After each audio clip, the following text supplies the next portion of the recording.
जैसे ही मैं अपनी ग्रेजुएशन डिग्री हाथ में लेता हूँ वैसे ही मेरे आसपास की पूरी दुनिया जैसे टूटती हुई फील होती है, जिस पर मुझे पता चलता है कि मेरी शादी कब की हो चुकी है और मुझे इसकी खबर तक नहीं थी। इसके बाद डिवोर्स की बात को सुलझाने के लिए मैं सीधे बॉर्डर वाले मिलिट्री एरिया तक पहुंच जाता हूँ। तभी वहां खड़े खड़े मैं थोड़ा कंफ्यूज्ड होता हूँ और तभी एक ठंडी लेकिन साफ आवाज सुनाई देती है, तुम किसे ढूंढ रहे हो? जिस पर मैं सामने देखता हूँ तो एक बेहद पावरफुल ऑनरा वाली वुमन अभी अभी गाड़ी से नीचे उतरती है, जिसे देखकर मैं जवाब देता हूँ, मैं सॉन्ग तन्ह हुआन को ढूंढ रहा हूँ, क्या आप लोग उसे जानते हैं? यह सुनते ही वहां खड़े सभी लोग शॉक्ड रह जाते हैं, क्योंकि सॉन्ग थान हुआन कोई आम इंसान नहीं बल्कि एक फेमस फीमेल कमांडर होती है और वो इस वक्त उसी लड़के के सामने खड़ी रहती है, जिस पर सॉन्ग थान हुआन की आंखों में हल्की सरप्राइज दिखाई देती है। अपनी फोटोग्राफिक मेमोरी की वजह से वो कॉन्फिडेंटली सोचती है कि इतने हैंडसम आदमी को अगर उसने कभी देखा होता तो वो कभी भूलती नहीं, लेकिन उसे उसकी कोई याद नहीं आती। फिर वो शांत आवाज में पूछती है, तुम सॉन्ग ताना हुआन को क्यों ढूंढ रहे हो? जिस पर मुझे बिल्कुल भी अंदाजा नहीं होता कि सामने खड़ी यही मेरी नाम की वाइफ है, और मैं सीधे बोल देता हूँ, मैं उसका हस्बैंड हूँ, उससे कुछ पर्सनल बात करनी है। यह सुनते ही आसपास के लोग तुरंत भड़क जाते हैं, अरे लड़के, उम्र तो तेरी कम लगती है लेकिन बातें बड़ी अजीब कर रहा है, सॉन्ग थान हुआन का कोई हस्बैंड नहीं है, आखिर तुम हो कौन? जिस पर सॉन्ग थान हुआन भी मुझे सस्पिशियस नजरों से देखने लगती है। वैसे भी मैं 4 घंटे तक डेजर्ट में पैदल चलकर यहाँ पहुंचा था, मैं पहले से ही इरिटेटेड था, ऊपर से इन लोगों का एटीट्यूड देखकर मेरा गुस्सा और बढ़ जाता है। फिर मैं चिढ़कर बोलता हूँ, कॉमरेड, आपको इतना कॉन्फिडेंस कैसे है कि सॉन्ग तन्हा हुआन का हस्बैंड नहीं है? बस उसे यहाँ बुलाइए और मेरे सामने बात क्लियर कर लीजिए, मुझे ऐसे मत देखिए जैसे मैं कोई फ्रॉड हूँ। यहाँ तक आने में मेरी हालत खराब हो गई है, सच में यहाँ आकर तो मैंने खुद ही मुसीबत मोल ले ली। जिस पर एक सैनिक तुरंत बोल पड़ता है, कॉमरेड, आपके सामने जो खड़ी हैं वही हमारी कमांडर हैं और वही सॉन्ग थान हुआन भी हैं। यह सुनते ही मैं पूरी तरह स्टैंड रह जाता हूँ, जिसे देखकर मेरे अंदर का सोशल एंग्जाइटी फिर से एक्टिवेट हो जाता है। वहीं दूसरी तरफ सभी लोग भी काफी शॉक्ड रहते हैं, क्योंकि सब जानते थे कि कमांडर पहले से शादीशुदा है। दरअसल जब सॉन्ग थान हुआन को प्रमोशन मिलने वाला था तब ऊपर से नोटिस आया था कि मैरिड लोगों को ज्यादा प्रायोरिटी दी जाएगी। उनका मानना था कि शादीशुदा औरतों में रिस्पॉन्सिबिलिटी और अटैचमेंट ज्यादा होती है। उसी दौरान मेरे परिवार वाले चाहते थे कि मेरी शादी मेरे दादाजी के लाइफ सेवर के पोते से हो जाए। हालांकि मैंने सुना था कि वो गांव का एक साधारण फार्मर है, लेकिन जब मैंने उसकी फोटो देखी तो वो काफी हैंडसम और डिसेंट दिखाई दिया। ऊपर से वो उस इंसान का पोता था जिसने मेरे दादाजी की जान बचाई थी, इसलिए मुझे भी ये रिश्ता बुरा नहीं लगा। लेकिन तभी मुझे मिशन पर जाना पड़ा और इसी तरह 2 साल निकल गए। मैं अपने रजिस्टर्ड हस्बैंड से कभी मिल ही नहीं पाई। इसके बाद जब सब कुछ स्टेबल हुआ तो मैंने सोचा कि शायद अब उससे कांटेक्ट करना चाहिए और पूछना चाहिए कि क्या वो मिलिट्री लाइफ के साथ एडजस्ट होना चाहेगा। लेकिन जैसे ही मैंने इंक्वायरी शुरू की, एक शॉकिंग खबर सामने आ गई।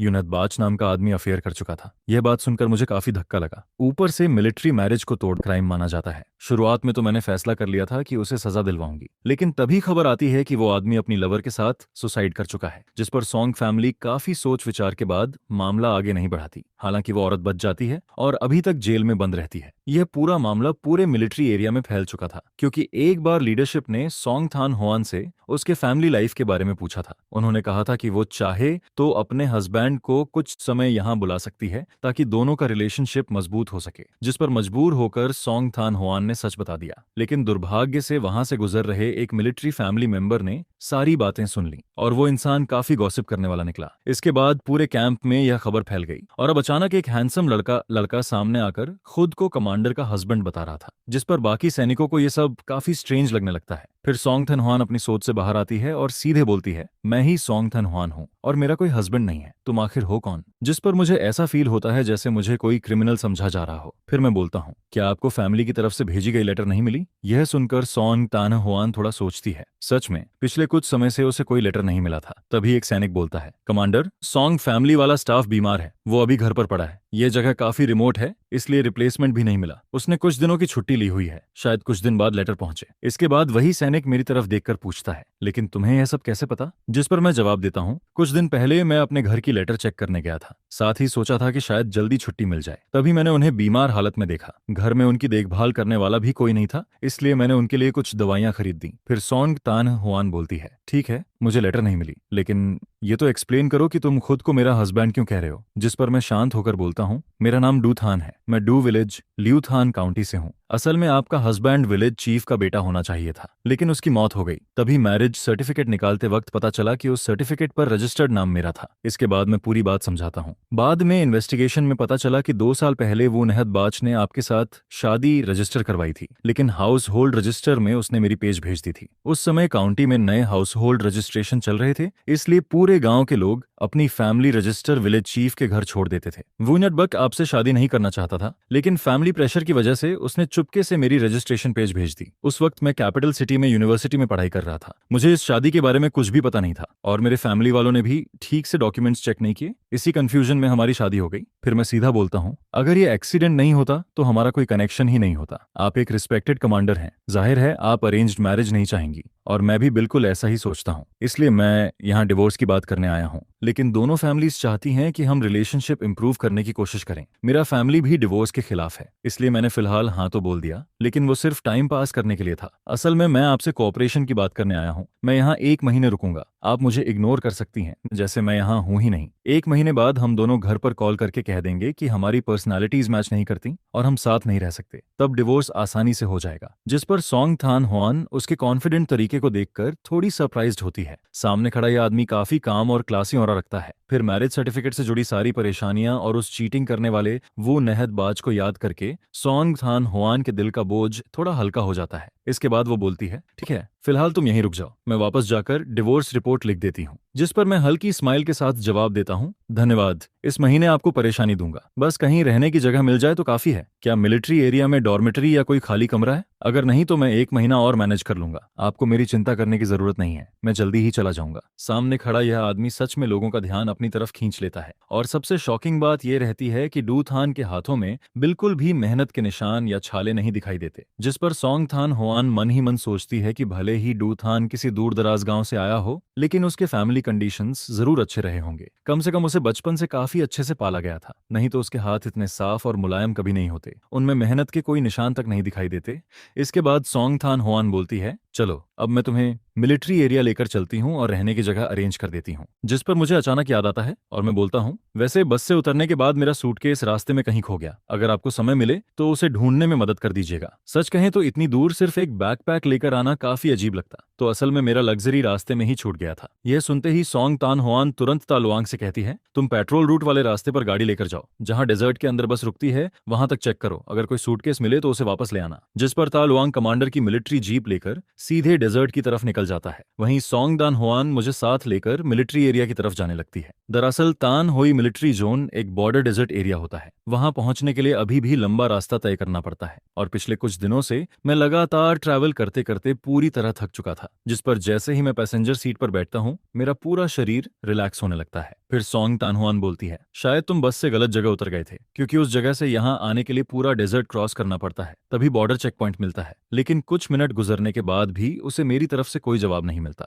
जिस पर वो पलट कर देखती है और पाती है कि मैं सिर एक तरफ झुकाकर गहरी नींद में सो चुका हूँ। यह देखकर सोंग तान हुआन कुछ नहीं बोलती, लेकिन अनजाने में गाड़ी की स्पीड धीमी कर देती है। इसके बाद जीप डेजर्ट रोड पर आगे बढ़ती रहती है। वहीं दूसरी तरफ तालुआंग को मेरा लग्जेज भी मिल जाता है। जैसे ही वो मिलिट्री एरिया लौटता है, वैसे ही आज देखी सुनी सारी बातें अपने साथी सैनिकों को बताने लगता है और फिर यह खबर आग की तरह फैल जाती है। कुछ ही देर में पूरे कैंप को पता चल जाता है कि कमांडर का हस्बैंड यहाँ डिवोर्स लेने आया है। ये गॉसिप तो पुराने चीटिंग वाले मामले से भी ज्यादा वायरल हो जाती है। शाम के 6 बजते ही दिन का 30 डिग्री टेम्परेचर अचानक 10 डिग्री तक गिर जाता है, जबकि अभी समर सीजन चल रहा था। यहाँ का मौसम सच में बेहद हार्श और अनप्रेडिक्टेबल था। लोगों को लगातार कपड़े बदलने पड़ते थे, जिस पर आमतौर पर फैमिली मेंबर्स जो यहाँ रहने आते वो ज्यादा दिन तक सरवाइव नहीं कर पाते। इसके बाद सोंग तान हुआन मिलिट्री एरिया पहुंचकर गाड़ी रोकती है, लेकिन मैं अभी भी नहीं जागता। जिस पर वो मुझे देखते हुए मन में सोचती है, ये यहाँ पूरा 1 महीना रहेगा, पता नहीं यहाँ की कंडीशंस झेल पाएगा भी या नहीं। तभी एक सैनिक लड़की दौड़ते हुए आती है और बोलती है, कमांडर आप इतनी देर से क्यों आई? मैंने ब्रदर इन लॉ का कमरा साफ कर दिया है, उनका लग्जेज भी वहां रख दिया। लेकिन जैसे ही वो पास आती है, उसे पता चलता है कि मैं तो गहरी नींद में हूँ। जिस पर मैं धीरे धीरे आंखें खोलता हूँ। क्या हम मिलिट्री एरिया पहुंच गए? फिर वो लड़की बोलती है, अभी अंदर तक पैदल जाने में भी 10 मिनट लगेंगे, ठंड लग गई तो बीमार पड़ जाओगे। यह सुनकर मुझे थोड़ा सरप्राइज होता है। मुझे उम्मीद नहीं थी कि मेरी ये टेम्परेरी वाइफ इतनी केयरिंग निकलेगी। वो मेरे लिए जैकेट तक लेकर आई थी। जिस पर मैं मुस्कुराकर बोलता हूँ, थैंक्स सिस्टर इन लॉ, माफ करना, मेरी वजह से तुम्हें परेशानी हुई। वो तुरंत शर्माते हुए बोलती है, कोई बात नहीं, गलती से आपकी नींद खराब कर दी। जिस पर मैं जवाब देता हूँ, नहीं बस मैं बहुत ज्यादा थक गया था, थोड़ी देर आंख लग गई। वैसे मैंने सुना कि लगेज मिल गया। हाँ, वो कमरे में रखा है, मैंने आपके रहने का इंतजाम भी कर दिया। स्टाफ क्वार्टर्स में एक खाली रूम था, फिलहाल आप वहीं रह सकते हैं। अगर पसंद न आए तो कल दूसरा कमरा बदलवा देंगे। यह सुनकर मैं तुरंत बोलता हूँ, बहुत धन्यवाद, सच में तुम्हें तकलीफ दी मैंने। इसके बाद सोंग थान हुआन लड़की से चाबी लेती है और कहती है, ठीक है अब तुम अपना काम करो। जिस पर वो जवाब देती है, जी कन्ना जी कमांडर, मैं चलती हूँ। उधर मैं चलते चलते मन ही मन सोचने लगता हूँ, इस पैरेलल वर्ल्ड में आए हुए मुझे काफी समय हो चुका था। कभी कभी तो मैं अपने पुराने मॉडर्न वर्ल्ड को ही भूल जाता हूँ। असल में अपने पुराने जीवन में मैं बचपन से फैमिली का लाडला था। पढ़ाई की मेहनत छोड़ दें तो मैंने जिंदगी में कभी ज्यादा तकलीफ नहीं झेली थी। मैंने मेहनत करके कैपिटल सिटी की यूनिवर्सिटी में एडमिशन लिया, यहाँ तक कि फैमिली का बर्डन कम करने के लिए पार्ट टाइम काम भी किया। मेरा एक क्लासमेट किसी रिच फैमिली का यंग मास्टर था। उसने इन्वेस्टमेंट करके बहुत पैसा कमा लिया था। तब मुझे लगा था कि मेरी जिंदगी भी अब आराम से गुजर जाएगी, लेकिन किसे पता था कि डेस्टिनी यहाँ मेरे लिए इतना बड़ा ट्रैप तैयार करके बैठी है, जिस पर मैं मन ही मन बस यही चाहता हूँ कि जल्दी से डिवोर्स हो जाए ताकि मैं वापस अपनी आरामदायक जिंदगी में लौट सकूं। सच कहूं तो यह अनजान जगह मुझे बिल्कुल पसंद नहीं आ रही थी। उधर सोंग थान हुआन मुझे लंबी सांस लेते सुनती है, जिस पर वो सोचती है कि शायद यहाँ की खराब कंडीशंस की वजह से मैं अनकंफर्टेबल फील कर रहा हूँ। और सच कहें तो वो गलत भी नहीं सोच रही थी। एक नॉर्मल यूनिवर्सिटी ग्रेजुएट को अचानक पता चले कि उसकी शादी किसी और की जगह हो गई है तो कोई भी परेशान हो जाएगा। भले ये सिर्फ एक्सीडेंट था, लेकिन कानून की नजर में शादी पूरी तरह वैलिड थी और अब इसे खत्म करने का सिर्फ एक ही तरीका था, डिवोर्स। यानी भविष्य में अगर मैं दोबारा शादी करना चाहूं तो मेरे नाम के आगे डिवोर्स्ड मैन का टैग हमेशा लगा रहेगा, जिस पर साफ था कि इस मामले में सबसे ज्यादा नुकसान डू थान का ही हुआ था। फिर सोंग थान हुआन धीरे से बोलती है, अगर तुम्हें किसी चीज की जरूरत हो तो मुझे बता देना, मैं जितना हो सकेगा अरेंज कर दूंगी। जिस पर मैं जवाब देता हूँ, कोई बात नहीं, बस एक महीना किसी तरह कट जाए। इसके बाद हम फैमिली क्वार्टर्स की तरफ बढ़ने लगते हैं। रास्ते में कई लोग सोंग थान हुआन को मेरे साथ ऊपर जाते देखते हैं, जिस पर हर कोई अपने कमरे से सिर निकालकर हमें देखने लगता है। सभी धीरे धीरे गॉसिप करने लगते हैं। मैं तीसरी मंजिल तक चढ़ता हूँ और रास्ते में कई बच्चे भी मुझे क्यूरियोसिटी से घूरते रहते हैं। आसपास अलग अलग खाने की खुशबू फैली रहती है, लेकिन सच कहूं तो मुझे ऐसे अपार्टमेंट स्टाइल बिल्डिंग्स बिल्कुल पसंद नहीं थे। यह जगह किसी कलेक्टिव डॉर्मेट्री जैसी लगती थी। मुझे तो हमेशा प्राइवेट कोर्टयार्ड वाले घर पसंद थे, जहां बाथरूम और टॉयलेट भी अलग हों। इसके बाद सोंग थान हुआन दरवाजा खोलते हुए बोलती है, कमरा साफ कर दिया गया है। फिर वो आगे कहती है, यहाँ का क्लाइमेट अलग है, रात में टेम्परेचर काफी गिर जाता है। तभी एक मिडिल एज्ड वुमन क्यूरियस होकर पास आती है। असल में अब तक पूरे कैंप को पता चल चुका था कि मैं यहाँ डिवोर्स के लिए आया हूँ, इसलिए यह खबर बाहर फैलना तय था। लेकिन अब सबसे ऑकवर्ड बात यह थी कि सोंग थान हुआन आखिर मेरा इंट्रोडक्शन कैसे दे, क्योंकि हमारे बीच का रिलेशनशिप खुद बेहद अजीब स्थिति में था। तभी वो वुमन पूछती है, थान हुआन जरा रुको तो, ये कौन है? जिस पर सोंग थान हुआन कुछ बोलने ही वाली होती है कि मैं सीधे जवाब दे देता हूँ, मैं सोंग थान हुआन का लीगल हस्बैंड हूँ। यह सुनते ही वहां मौजूद लोग फिर से शॉक्ड रह जाते हैं। इसके बाद मैं कमरे के अंदर चला जाता हूँ और सोंग थान हुआन भी मेरे पीछे अंदर आती है। कमरे के अंदर बेड पर मोटा मैट्रेस और ब्लैंकेट पहले से रखा होता है। सब कुछ मिलिट्री ग्रीन कलर में परफेक्टली अरेंज्ड रहता है, जिस पर मुझे तुरंत समझ आ जाता है कि तलवांग शायद यूनिट डॉर्मेट्री से मेरे लिए ब्लैंकेट लाया था। तभी सोंग थान हुआन बोलती है, वो ब्लैंकेट मेरा है, तलवांग उसे मेरी कपबोर्ड से निकाल कर लाया था, लेकिन चिंता मत करो, वो साफ है। जिस पर मैं हल्का मुस्कुराकर जवाब देता हूँ,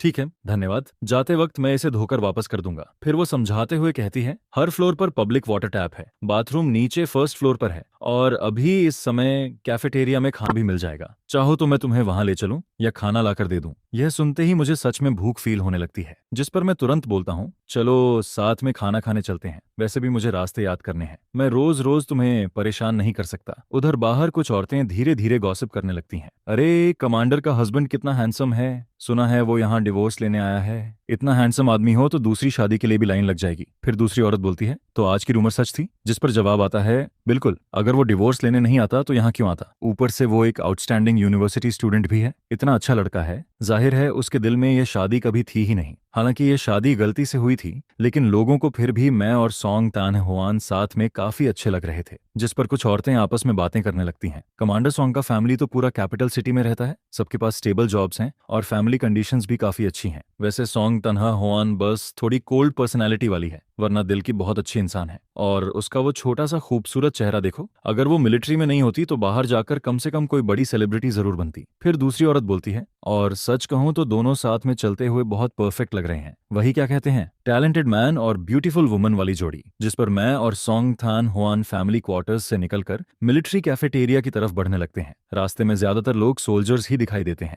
मैं लगातार मिलिट्री यूनिफॉर्म पहने लोगों को आते जाते देखता रहता हूँ, लेकिन सबसे ऑकवर्ड बात यही थी कि सोंग थान हुआन यहाँ की कमांडर थी, जिस पर रास्ते में मिलने वाला हर सैनिक रुककर सैल्यूट करता और उससे बात करता। वहीं काफी लोग मुझे भी क्यूरियोसिटी से देखने लगते हैं। इसके बाद हम कैफेटेरिया पहुंचते हैं। वहां काफी सारे लोग लाइन में खड़े होकर खाना ले रहे होते हैं। मैं नजर घुमाकर खाने को देखता हूं तो वहां स्टीम्ड कॉर्न ब्रेड रखा होता है, साथ में सिर्फ पोटैटो और कैबेज की सब्जी रहती है और 2 बाउल एक सूप के भी रखे होते हैं। जिस पर सोंग थान होआन मेरी तरफ देखकर बोलती है, आते आसार, आज के लिए तुम यही खा लो। अगर तुम्हें कुछ और खाना हो तो बता देना, मैं मौका मिलते ही काउंटी जाकर तुम्हारे लिए ले आऊंगी। दरअसल सोंग तान होआन बचपन से कैपिटल सिटी में पली बढ़ी थी। उसके फैमिली कंडीशंस आम लोगों से कहीं बेहतर थे। उसने बचपन से काफी अच्छे अच्छे खाने खाए थे, लेकिन बॉर्डर मिलिट्री एरिया में आने के बाद उसे भी यहाँ की जिंदगी कितनी मुश्किल है ये समझ आ गया था। हालांकि बचपन से मिलिट्री एनवायरनमेंट में रहने की वजह से वो इन हालातों की आदी भी थी। उधर मैं अपने सामने रखे एल्यूमिनियम लंच बॉक्स को देखता हूँ और फिर आसपास नजर घुमाता हूँ। वहाँ कई सैनिक बड़े मजे से खाना खा रहे होते हैं और ये बात समझ में भी आती है। आखिर पूरा दिन ट्रेनिंग और मिशंस करने के बाद किसी को भी खाना स्वादिष्ट लगेगा। फिर मैं धीरे से बोलता हूँ, मैं साउथ साइड का हूँ। बचपन से हमारा मेन फूड राइस रहा है। जब फैमिली गरीब थी तब हम ज्यादातर प्लेन राइस पॉरेज खाते थे, साथ में हरी सब्जियां,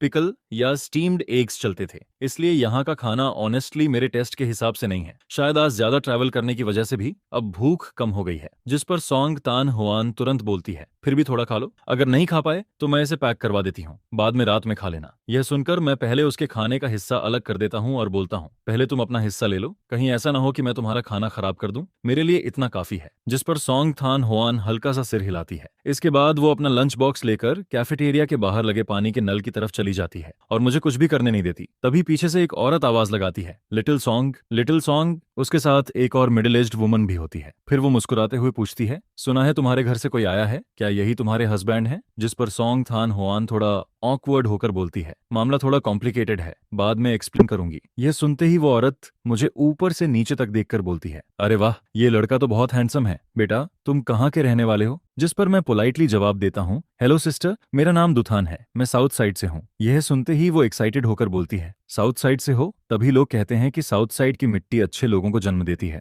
यह बात सच निकली। फिर वो हंसते हुए कहती है, घबराना मत, हमारे फैमिली क्वार्टर्स में तुम्हारी उम्र के लड़के बहुत कम हैं। तुम दोनों जब फ्री हो तो हमारे घर खेलने आ जाना। इसके बाद वो सोंग थान होआन से कहती है, तुम पहले अपने हस्बैंड को लेकर जाओ, मुझे तुमसे बाद में कुछ बात करनी है। जिस पर मेरे पास मना करने का कोई तरीका नहीं बचता और मैं मजबूरी में फीमेल कमांडर के हस्बैंड की तरह उसके साथ आगे बढ़ने लगता हूँ। उधर वो वुमन धीरे से सोंग तान होआन से कहती है, आज गार्ड स्टेशन से लौटे लड़कों से मैंने तुम्हारे बारे में सब सुन लिया, अब तुम क्या करने वाली हो? मैंने तुम्हें बचपन से बड़ा होते देखा है। 2 साल पहले जब तुमने मैरिज रिपोर्ट सबमिट की थी तब लगा था कि अब तुम्हारी जिंदगी सेटल हो जाएगी, लेकिन पलटते ही इतनी बड़ी प्रॉब्लम हो गई। और आज पता नहीं किसने खबर फैलाई कि पूरा मिलिट्री एरिया जान गया। सब लोग यही बात कर रहे हैं कि डेजर्ट के बीच एक आदमी आया और तुमसे डिवोर्स मांग रहा है। जिस पर सोंग तान होआन तुरंत बोलती है, यह जरूर ता लुआंग की हरकत होगी, लेकिन वो वुमन सिर हिलाकर जवाब देती है, असल में वो न भी बताता तो कोई और बता देता, ये बात यहाँ फैलनी ही थी। फिर वो थोड़ी सीरियस होकर पूछती है, कुछ बोलोगी भी? इतनी चुप क्यों हो? क्या तुम सच में डिवोर्स लेने वाली हो? पहले ही वो न्यटबाज के चीटिंग स्कैंडल ने तुम्हारे करियर को अफेक्ट किया था, अगर अब डिवोर्स भी हो गया तो क्या तुम अभी भी वापस कैपिटल सिटी ट्रांसफर होना चाहोगी? जिस पर सोंग थान होआन शांत आवाज में जवाब देती है, मैं कल ही डिवोर्स रिपोर्ट सबमिट कर दूंगी। यह सुनकर वो वुमन शॉक्ड रह जाती है, अरे तुम दोनों कोशिश तो कर सकते हो। गार्ड स्टेशन वाले लड़कों ने बताया कि दोनों फैमिलीज चाहती हैं कि तुम दोनों रिलेशनशिप इंप्रूव करो। जिस पर सोंग थान होआन धीरे से बोलती है, वो एक यूनिवर्सिटी स्टूडेंट है, अचानक उसे पता चलता है कि वो शादीशुदा आदमी बन गया है, ऐसे में उसका डिवोर्स चाहना बिल्कुल नॉर्मल है। उसने साफ कहा है कि वो सिर्फ 1 महीने यहाँ रहेगा। यह सुनकर वो वुमन थोड़ा फ्रस्ट्रेटेड होकर बोलती है, तुम भी ना बाकी चीजों में इतनी स्मार्ट रहती हो, लेकिन रिलेशनशिप मैटर्स में बिल्कुल लकड़ी जैसी हो। अब तुम उससे मिल चुकी हो, तुम्हें क्या लगता है? अगर पसंद है तो खुद पहल करो। मुझे तो वो लड़का काफी अच्छा लगा, एजुकेटेड भी है, बाद में हम उसके लिए कोई अच्छी जॉब भी अरेंज करवा सकते हैं। जिस पर सोंग थान होआन कुछ पल चुप रहती है, फिर धीरे से बोलती है, असल में मैंने शादी सिर्फ इसलिए की थी क्योंकि मेरी उम्र हो रही थी और उसी समय प्रमोशन का मौका भी था। फैमिली ने दादाजी के पुराने साथी के पोते का रिश्ता बताया, मैंने ज्यादा सोच विचार नहीं किया और फैमिली की बात मान ली, लेकिन वो नहदबाज से मिलने से पहले ही मुझे चीट कर दिया गया। मेरा ज्यादातर समय मिशंस और ट्रेनिंग में गुजरता है। उसके अफेयर के बाद मैंने कभी किसी और के बारे में सोचा ही नहीं और अब अचानक मैरिज सर्टिफिकेट में रजिस्टर्ड हस्बैंड के रूप में दुथन सामने आ गया। लेकिन वो सच में काफी ऑनेस्ट इंसान लगता है। उसने साफ कह दिया कि वो अरेंज्ड मैरिज एक्सेप्ट नहीं करेगा और डिवोर्स चाहता है, इसलिए पहले मैं डिवोर्स रिपोर्ट सबमिट कर देती हूँ। अप्रूवल आने तक अभी काफी समय है। उधर मुझे बिल्कुल नहीं पता होता कि ब्रिगेड कमांडर की वाइफ सोंग थान होआन से क्या बातें कर रही है, क्योंकि उसी समय मुझे ब्रिगेड कमांडर के घर ले जाया जाता है, जिस पर आसपास के सिंगल स्टोरी क्वार्टर्स में रहने वाले फैमिली मेंबर्स भी क्यूरियोसिटी में वहां आने लगते हैं। हर कोई बस मुझे देखने आता रहता है। पूरा माहौल ऐसा लग रहा था जैसे न्यू ईयर पर रिश्तेदार किसी नए दामाद को देखने आए हों। हर कोई मुझसे सवाल पर सवाल पूछ रहा था, बिल्कुल हाउस होल्ड इन्वेस्टिगेशन जैसा माहौल बन गया था। तभी कोई पूछता है, सुना है तुम साउथ साइड से आए हो, जरूर गलत बस से उतर गए होंगे। अच्छा हुआ रास्ते में कुछ हुआ नहीं। उस डेजर्ट जैसे इलाके में अगर खतरा हो जाता तो क्या करते? यह सुनकर मुझे अचानक रियलाइजेशन होता है, ओ तो मैं सच में गलत जगह उतर गया था। मैं जल्दी में था इसलिए ठीक से पूछ नहीं पाया। लगता है वो बूढ़ा बुल्लक काट वाला आदमी मुझे बेवकूफ नहीं बना रहा था, मैं ही उसे गलत समझ रहा था। फिर मैं मन ही मन सोचता हूँ कि गलती असल में मेरी ही थी, लेकिन तभी मैं क्यूरियस होकर पूछता हूँ, वैसे आप लोगों को कैसे पता चला कि मैं नया आया हूँ? जिस पर सब हंसने लगते हैं। अरे हमारी यह जगह बहुत छोटी है, यहाँ जरा सी हलचल भी हो तो तुरंत हर जगह खबर फैल जाती है। यह सुनकर मैं अंदर ही अंदर सोचता हूँ कि यहाँ रूमर्स इंटरनेट से भी तेज चलते हैं। फिर कोई और पूछता है, सुना है तुम कैपिटल सिटी यूनिवर्सिटी के स्टूडेंट हो, कौन सा सब्जेक्ट पढ़ते थे? जिस पर मैं जवाब देता हूँ, मेडिकल फील्ड। यह सुनते ही सब लोग इंप्रेस्ड हो जाते हैं। अरे वाह, डॉक्टर वाला फील्ड तो बहुत अच्छा है, कहीं भी जाओ काम की कमी नहीं होती। ऊपर से तुम यूनिवर्सिटी ग्रेजुएट भी हो और सोंग तान हुआन खुद कमांडर है। मिलिट्री फैमिली मेंबर होने की वजह से तुम्हारे लिए ऊपर वाले लोग अच्छी नौकरी भी अरेंज कर सकते हैं। आखिर तुम सच में टैलेंटेड इंसान हो। जिस पर कुछ लोग बातें करते हुए बोलते हैं, हालांकि यह शादी गलती से हुई थी, लेकिन दोनों सच में साथ में काफी अच्छे लगते हैं। कमांडर सॉन का पूरा फैमिली कैपिटल सिटी में रहता है, सबकी स्टेबल जॉब्स हैं और फैमिली बैकग्राउंड भी बहुत अच्छा है। वैसे सोंग थान हुआन बस थोड़ी कोल्ड नेचर की है, लेकिन दिल से बहुत अच्छी इंसान है। उसका वो छोटा सा खूबसूरत चेहरा देखो, अगर वो मिलिट्री में नहीं होती तो बाहर जाकर बड़ी सुपरस्टार बन सकती थी। फिर दूसरी औरत बोलती है, और सच कहूं तो दोनों एक साथ चलते हुए बिल्कुल परफेक्ट कपल लगते हैं। वही क्या कहते हैं, मेड फॉर ईच अदर। जिस पर मैं और सोंग थान हुआन मिलिट्री फैमिली एरिया से निकलकर कैफेटेरिया की तरफ बढ़ते रहते हैं। रास्ते में ज्यादातर सोल्जर्स ही दिखाई देते हैं, और क्योंकि सोंग थान हुआन कमांडर थी इस सिरे से इसलिए हर मिलने वाला सैनिक रुककर सैल्यूट करता और उससे बात करता। उधर मैं भी काफी लोगों की नजरों का सेंटर बना हुआ था, लेकिन तभी कुछ लोग मेरी पढ़ाई के बारे में सुनकर और एक्साइटेड हो जाते हैं। सही कहा, मेडिकल फील्ड बहुत अच्छा होता है, बाद में दोनों हस्बैंड वाइफ की जिंदगी जरूर अच्छी हो जाएगी। यह सुनते ही मैं तुरंत बोल पड़ता हूँ, मैं यहाँ डिवोर्स लेने आया हूँ, सच में डिवोर्स। फिर मैं मन ही मन सोचता हूँ, क्या मैं इतनी दूर सिर्फ मजाक करने आया हूँ? जिस पर एक आंटी हंसते हुए बोलती है, अरे नौजवान, तुम सच में डिवोर्स लेना चाहते हो? मैं तुरंत जवाब देता हूँ, अगर श्योर नहीं होता तो यहाँ तक क्यों आता। हालांकि ये टेम्परेरी वाइफ सच में बहुत खूबसूरत थी और लोगों का ख्याल रखना भी जानती थी, लेकिन इसका मतलब ये नहीं था कि मैं यहाँ रुक जाऊं। फिर एक औरत मुस्कुराते हुए बोलती है, अरे बेटा, तुम अभी बहुत छोटे हो, क्या पता यह सब ऊपर वाले की बनाई हुई डेस्टिनी हो। तुम दोनों साथ रहकर तो देखो, इसमें नुकसान ही क्या है। इसके बाद वो पूछती है, वैसे तुम यहाँ कितने दिन रुकने वाले हो? जिस पर मैं जवाब देता हूँ, 1 महीना काफी है, और आप लोग बढ़ा चढ़ाकर नहीं बोल रही। कमांडर सॉन्ग की कंडीशन सच में बहुत अच्छी हैं। इतनी बड़ी दुनिया में भी शायद इतनी अच्छी लड़की मिलना मुश्किल होगा, ऊपर से इतनी कम उम्र में कमांडर बनना कोई आसान बात नहीं। ये सब उसने अपनी मेहनत और दिमाग से हासिल किया है। फिर वो लोग पुरानी कहावत सुनाने लगते हैं, कहते हैं जिन लोगों का कनेक्शन ऊपर वाला बनाता है वो हजारों मील दूर होकर भी मिल जाते हैं। क्या पता तुम दोनों की किस्मत भी ऐसी ही हो। लेकिन परेशानी यह थी कि बड़ी उम्र वाले लोग हमेशा ऐसी बातें करना पसंद करते थे, जिस पर मैं बस ऑकवर्ड स्माइल देता रहता हूँ। मुझे समझ ही नहीं आता कि जवाब क्या दूं। तभी अचानक कोई बोलता है, कमांडर सॉन्ग आ गई। यह सुनते ही मुझे ऐसा फील होता है जैसे किसी ने मेरी जान बचा ली हो। सच में मैंने अपनी इस टेम्परेरी वाइफ का इंतजार पहले कभी इतना नहीं किया था, क्योंकि मैं इन आंटिस से सच में डरने लगा था। इसके बाद सोंग थान हुआन हमारे पास आकर बोलती है, हेलो आंटिस, मैं इन्हें वापस ले जाने आई हूँ, रात हो रही है, अगर देर हुई तो नीचे बाथरूम में हॉट वाटर खत्म हो जाएगा। जिस पर मैं भी तुरंत बोल देता हूँ, काफी देर हो गई है, अब मैं चलता हूँ, आप लोग भी जल्दी आराम कर लीजिए। लेकिन तभी एक आंटी मुस्कुराकर बोलती है, कल मेरे घर खाने पर आना, मैं बहुत अच्छा खाना बनाती हूँ। ये सुनकर मैं थोड़ा शर्माते हुए बोलता हूँ, अरे मैं आपको तकलीफ कैसे दे सकता हूँ। जिस पर वो तुरंत जवाब देती है, इसमें तकलीफ कैसी, मुझे तुम सच में बहुत पसंद आए हो। मेरे दोनों बच्चे बाहर काम करते हैं, घर हमेशा खाली रहता है, मुझे यंग लोगों से बातें करना अच्छा लगता है, तुम्हें कल जरूर आना पड़ेगा। जिस पर मैं मुस्कुराकर जवाब देता हूँ, अगर आपने इतना इंसाइट किया है तो कल जरूर आऊंगा, बस फिर मुझे देखकर हंसिएगा मत। यह सुनते ही वो खुश होकर बोलती है, बस ऐसे ही ठीक है। इसके बाद हम लोग फैमिली क्वार्टर्स से निकलकर डॉर्मेट्री बिल्डिंग की तरफ बढ़ते हैं। दोनों जगहों के बीच लगभग 500 मीटर की दूरी होती है। जैसे ही मैं डॉर्मेट्री बिल्डिंग के नीचे पहुंचता हूं, वैसे ही अंदर से शोर की आवाजें सुनाई देती रहती हैं। कहीं बड़े लोग बच्चों को डांट रहे थे, कहीं बच्चे रो रहे थे, हर कमरे से अलग अलग आवाजें आ रही थीं। जिस पर सोंग थान हुआन मुझे ऊपर तक छोड़ने आती है। फिर वो बोलती है, मैं अब चलती हूँ, अगर किसी चीज की जरूरत हो तो कल बता देना। नीचे हॉट वाटर रात 9 बजे के बाद खत्म हो जाता है, अगर नहाना हो तो जल्दी चले जाना। जिस पर मैं जवाब देता हूँ, ठीक है, समझ गया। असल में आज पूरा दिन मैंने डेजर्ट में चलते हुए बिताया था, पूरा शरीर पसीने से भीग चुका था और अब रात में टेम्परेचर भी नीचे गिर रहा था। जिस पर मैं सूटकेस खोलकर साफ कपड़े निकालता हूँ और बेसिन लेकर नीचे बाथरूम की तरफ जाने लगता हूँ। रास्ते में कुछ लोग आते जाते दिखाई देते हैं, लेकिन ज्यादातर लोग नहा चुके होते हैं, और सच कहूँ तो मुझे यही बेहतर लगता है। आखिर कितना समय हो गया था किसी और के सामने आधा नेकेड हुए। मुझे अपने कैपिटल सिटी वाले कॉलेज डेज याद आने लगते हैं। जैसे ही मैंने थोड़ा पैसा कमाना शुरू किया, मैंने डॉर्मेट्री छोड़कर बाहर एक प्राइवेट रूम रेंट पर ले लिया था, जहां अटैच्ड बाथरूम भी था। कमरा साफ सुथरा और प्राइवेट था। सच में वो जिंदगी काफी आरामदायक थी। दरअसल मैं मेडिकल स्टूडेंट था। खाली समय में सनस्क्रीन और ब्रूस हीलिंग ऑयल जैसी चीजों पर रिसर्च करना पसंद करता था।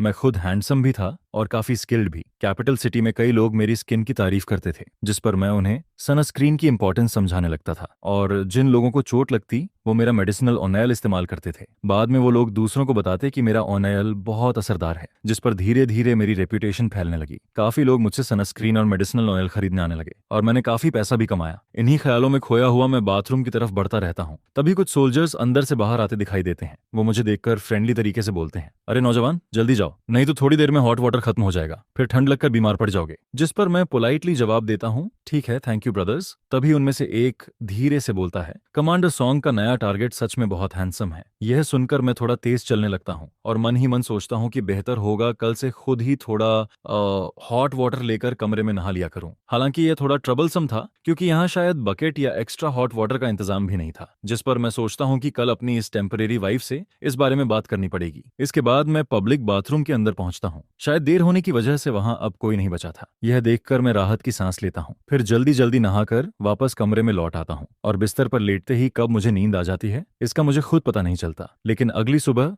बर्तनों की आवाज, बच्चों के रोने और लोगों की डांटने की आवाजों से मेरी आंख खुल जाती है, क्योंकि यह जगह बिल्कुल भी साउंड प्रूफ नहीं थी। जिस पर सुबह सुबह ही मेरी नींद खराब हो जाती है। मैं धीरे धीरे उठकर बेड साइड पर रखा वॉचरिस्ट उठाता हूँ और समय देखता हूँ। क्या अभी सिर्फ 7:30 बजे हैं? यह देखकर मैं तुरंत वापस ब्लैंकेट ओढ़ लेता हूँ और बाहर की आवाजों को इग्नोर करके दोबारा सोने की कोशिश करता हूँ, जिस पर मैं फिर से गहरी नींद में सो जाता हूँ और सीधे दोपहर 1 बजे जाकर उठता हूँ। लेकिन जैसे ही मैं दरवाजा खोलता हूँ, वैसे ही बाहर खड़ी सॉन्ग थान हुआन दिखाई देती है। उसके हाथ में 2 पैक्ड लंच बॉक्सेस होते हैं। उसका ठंडा लेकिन खूबसूरत चेहरा हमेशा की तरह डिस्टेंट ऑरा दे रहा था, जिस पर जो लोग उसे नहीं जानते थे वो उससे थोड़ा डरते थे। मुझे देखकर सॉन्ग थान हुआन ऊपर नजर उठाती है, लेकिन अगले ही पल उसका छोटा सा चेहरा हल्का लाल हो जाता है और वो नजरें घुमा लेती है। फिर वो धीरे से पूछती है, सुबह से तुमने कुछ नहीं खाया है ना? जिस पर मैं साइड में हटकर उसे अंदर आने का इशारा करता हूँ और बोलता हूँ, मैं अभी उठा हूँ, पहले बाहर जाकर ब्रश कर लूं। इसके बाद मैं कॉरिडोर के आखिर में बने पब्लिक बेसिन की तरफ चला जाता हूँ। और सच कहूं तो कमरे में बाथरूम न होना सच में बहुत इनकन्वीनियंट था। उसी समय सभी लोग लंच बनाने में लगे होते हैं।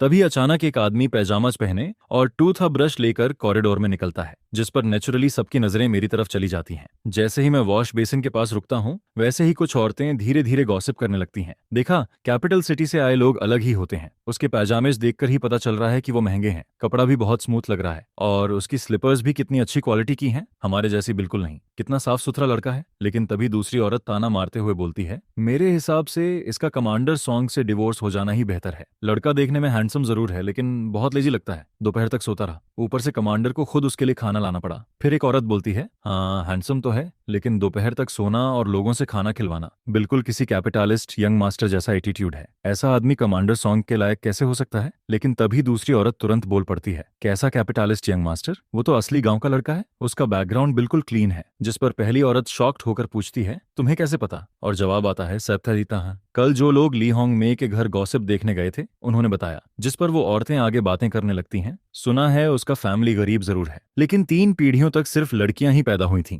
इतने बड़े फैमिली में बड़ी मुश्किल से जाकर यह एक लड़का पैदा हुआ है और बचपन से ही पढ़ाई में बहुत तेज था, यहाँ तक कि यूनिवर्सिटी तक पहुंच गया। पूरे गांव में सिर्फ वही एक यूनिवर्सिटी स्टूडेंट है, इसलिए अगर थोड़ा नखरे करता भी है तो ये कोई बड़ी बात नहीं। लेकिन तभी दूसरी औरत मुंह बनाकर बोलती है, पढ़ाई से क्या होता है? असली काबिलियत तो पैसा कमाने में होती है। हालांकि मुझे पता था कि लोग मेरे बारे में बातें करेंगे, लेकिन मुझे इसकी ज्यादा परवाह नहीं थी। वैसे भी 1 महीने बाद हम सब अपनी अपनी जिंदगी में चले जाएंगे, शायद फिर कभी मुलाकात भी ना हो। जिस पर मैं वापस कमरे की तरफ लौटने लगता हूँ। रास्ते में कॉरिडोर में कुछ लोग मुझे हेलो बोलते हैं और मैं भी मुस्कुराकर जवाब देता रहता हूँ। इसके बाद जैसे ही मैं कमरे का दरवाजा खोलता हूँ, वैसे ही सॉन्ग तना हुआन छोटी सी लिविंग रूम वाली टेबल के पास बैठी दिखाई देती है। टेबल पर रखा लंच बॉक्स अभी तक खुला भी नहीं था और सच कहूं तो खूबसूरत लोग सिर्फ चुपचाप बैठे रहें तब भी वो किसी पेंटिंग जैसे लगते हैं। जिस पर मैं धीरे से बोलता हूँ, तुम पहले खा लिया करो, मेरा इंतजार करने की जरूरत नहीं है। लेकिन तभी वो शांत आवाज में जवाब देती है, मैं खा चुकी हूँ, ये दोनों पोर्शंस तुम्हारे लिए हैं। इसके बाद वो खाना मेरी तरफ बढ़ाते हुए बोलती है, ये मिंस्ड मीट वाला कॉर्न नूडल्स है, और ये मंटू,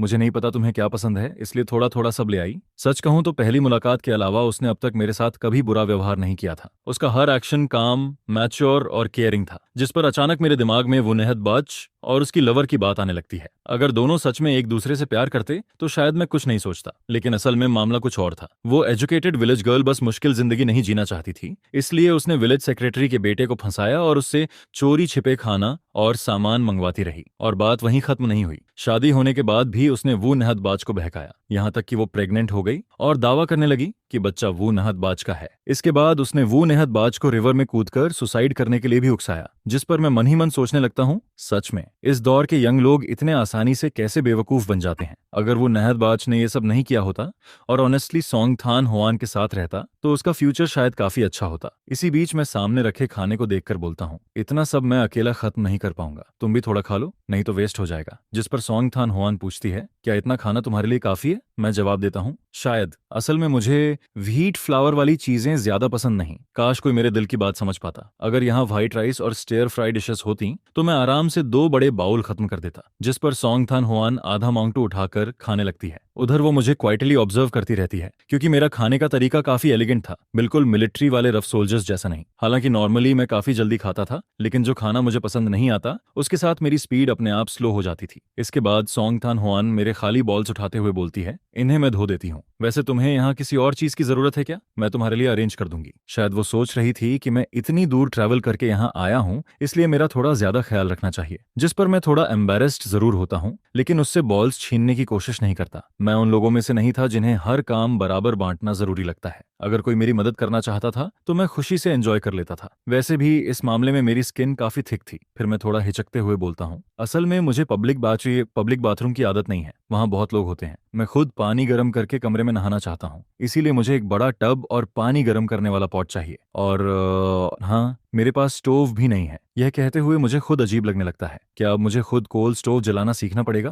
कैपिटल सिटी में जब मैं अकेला रहता था तब वहाँ गैस स्टोव इस्तेमाल करता था, लेकिन यहाँ आकर देखा तो सब लोग कोल ब्रिकेट स्टोव इस्तेमाल करते थे। और सच कहूं तो मुझे ऐसी चीजों को छूना तक पसंद नहीं था। सबसे बड़ी बात, मुझे यह चलाना आता भी नहीं था और सीखने का मन भी नहीं था। ये सुनते ही सोंगथान होआन बोलती है, मैं तुम्हारे लिए स्टोव अरेंज कर दूंगी। फिर वो हल्का सरप्राइज्ड होकर पूछती है, सच में कुछ लोग पब्लिक बाथरूम यूज करने के आदी नहीं होते? लेकिन उस समय मेरा मन पूरी तरह कैपिटल सिटी वाले अपने रेंटेड रूम में अटका हुआ था। कमरा छोटा जरूर था, लेकिन वहां हर सुविधा थी, यहाँ तक कि मुझे अपने कपड़े तक खुद नहीं धोने पड़ते थे। मैंने कैपिटल सिटी में काफी अच्छा पैसा कमाया था। खाने पीने और सेविंग्स के बाद बाकी सारे पैसे खुद पर खर्च कर देता था, जिस पर मुझे अपने पुराने आरामदायक दिन बहुत याद आने लगते हैं। और फिर अचानक मेरे दिमाग में ख्याल आता है, क्यों ना मैं जल्दी ही यहाँ से भाग जाऊं, घर जाकर आराम से लेटूंगा। मॉम डैड भी हमेशा कहते थे कि मुझे जिंदगी एंजॉय करना अच्छे से आता है। आखिर मेडिकल ग्रेजुएशन खत्म करने के बाद मैं बस थोड़ा आराम करना चाहता था। सच में अब और मेहनत करने का मन नहीं था। इसी बीच मैं अचानक पूछता हूँ,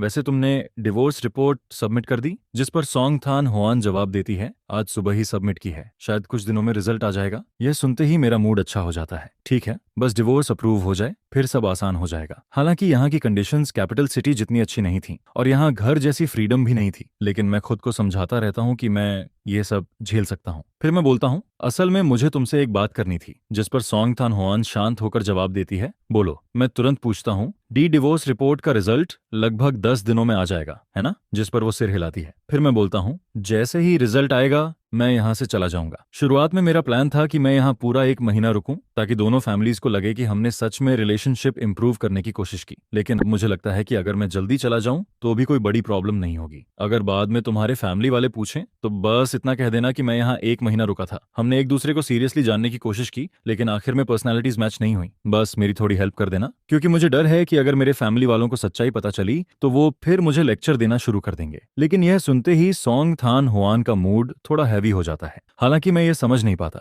फिर मैं मन ही मन सोचता हूँ, छोड़ो, वो एक मिलिट्री कमांडर है, ऊपर से सब लोग कहते हैं कि वो बहुत ऑनेस्ट इंसान है। शायद वो झूठ बोलना पसंद नहीं करती, और वैसे भी मुझे किसी पर फोर्स नहीं करना चाहिए। पुरानी कहावत भी यही कहती है, ज्यादा दोस्त होना हमेशा अच्छा होता है। छोटी छोटी बातों पर अननेसेसरी कॉन्फ्लिक्ट नहीं करना चाहिए। जिस पर सोंगथान होआन धीरे से बोलती है, जैसे ही डिवोर्स अप्रूव होगा तुम जा सकते हो। अगर मेरे फैमिली वाले पूछेंगे तो मैं झूठ नहीं बोलूंगी। अगर कंपैटिबिलिटी नहीं है तो नहीं है, सिर्फ दिखावे के लिए 1 महीने तक रिलेशनशिप इंप्रूव करने की जरूरत नहीं। लेकिन उसके मन में एक अलग ही सवाल चल रहा था, कंपैटिबिलिटी नहीं है, आखिर कहाँ नहीं है? असल में सिर्फ डू थान ही यह सोच रहा था कि दोनों मैच नहीं करते, क्योंकि अभी तक उसकी नजर में डू थान में कोई बड़ी कमी नहीं थी। बस वो थोड़ा स्लोली खाता था और जरूरत से ज्यादा क्लीन और पिकी था। इसके अलावा सब कुछ नॉर्मल था, यहाँ तक कि अगर वो काम ना भी करे तो सॉन्ग थान होआन खुद सब संभाल सकती थी। लेकिन उसे बिल्कुल समझ नहीं आ रहा था कि सामने वाला आखिर सोच क्या रहा है। उधर मैं उसकी बात सुनने के बाद फिर से खुश हो जाता हूँ और तुरंत बोल पड़ता हूँ, हाँ बे बिल्कुल, जब मैं जाऊंगा और अगर फैमिली वाले पूछें तो बस बोल देना कि हम कंपैटिबल नहीं थे,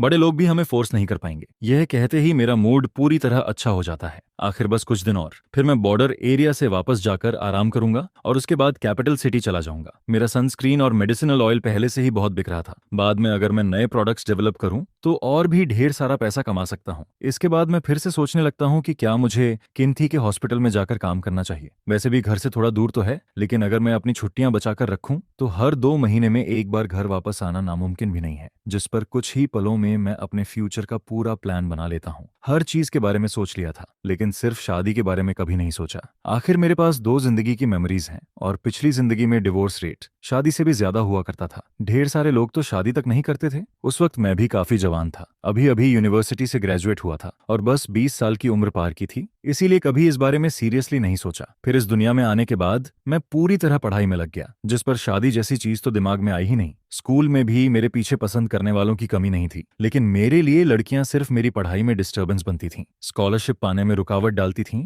और मेरी अच्छी लाइफ एंजॉय करने की स्पीड को भी स्लो कर देती थीं। टाइम ही पैसा है, इसलिए मुझे अपना पूरा फोकस सिर्फ पैसे कमाने पर रखना था। फिर शाम होते ही ली होंग में खुद मेरे पास आकर मुझे अपने घर डिनर के लिए इनवाइट करती है, जिसे सुनकर मुझे थोड़ा ऑकवर्ड फील होने लगता है। अच्छा हुआ कि मेरे सूटकेस में कुछ अच्छे इंपोर्टेड चॉकलेट पड़े हुए थे। इस दुनिया में चॉकलेट सच में एक लग्जरी स्नैक माना जाता है। प्राइस काफी महंगी है और मार्केट में मिलता भी बहुत कम है, खासकर मेरा ये इंपोर्टेड पियर फ्लेवर चॉकलेट। ये सब मुझे किन्हें थी कि एक अमीर यंग मास्टर दोस्त ने गिफ्ट किया था, क्योंकि मैं अक्सर मेडिसिन ऑयल बनाने में एक्सपेरिमेंट करता रहता था, जिस पर उसके दादाजी ने मेरा ऑयल इस्तेमाल किया और उनकी कई पुरानी इंजरीज काफी हद तक ठीक हो गईं। इसी वजह से हमारी दोस्ती हो गई। उस लड़के के पास विदेशों से लाई गई रेयर चीजों की कमी नहीं थी। आखिर उसका फैमिली बैकग्राउंड ही इतना रिच था, जिसकी वजह से मुझे भी इस दौर के कई रेयर फूड्स टेस्ट करने का मौका मिलता रहता था। कभी कभी वो जरूरत से ज्यादा चीजें भेज देता तो मैं उनमें से कुछ अपने घर वालों को भी भेज देता था। इस बार मैं ज्यादा इंपोर्टेड चॉकलेट नहीं लाया था, लेकिन सब मिलाकर भी लगभग आधा बैग भर गया था। जिस पर भाभी पूछती हैं, ये क्या है? मैं मुस्कुराकर कहता हूँ, ये इंपोर्टेड चॉकलेट है, मेरे दोस्त ने गिफ्ट किया था। मैं यहाँ जल्दी में आया, इसलिए कुछ खास लाने का मौका नहीं मिला। सोचा आपको टेस्ट करवाता हूँ, इसका फ्लेवर काफी अच्छा है। वैसे भी ऐसा इंपोर्टेड चॉकलेट रोज रोज कहाँ देखने को मिलता है। ये सुनकर वो तुरंत कहती हैं, अरे ये तो बहुत महंगी चीज लग रही है, सिर्फ खाने पर बुलाया था और तुम इतना कीमती सामान ले आए, इससे तो मुझे शर्मिंदगी हो रही है। जिस पर मैं हंसते हुए कहता हूँ, कैसे हो सकता है कि मैं गेस्ट बनकर खाली हाथ यहाँ खाने आ जाऊं? मैं इतना भी शेमलेस नहीं हूँ भाभी, ये तो बस थोड़ा स्नैक है, अगर आप नहीं लेंगी तो मैं अभी वापस चला जाता हूँ। जिस पर वो जल्दी से बोलती हैं, ठीक है, अब मैं मना नहीं करूंगी, लेकिन आज रात तुम्हें जमकर खाना पड़ेगा। वैसे भी कुछ और मिलिट्री फैमिली वाले लोग भी आने वाले हैं। हमने सबको बुलाया है ताकि सब साथ बैठकर खाना खाएं और एक दूसरे से जान पहचान हो जाए।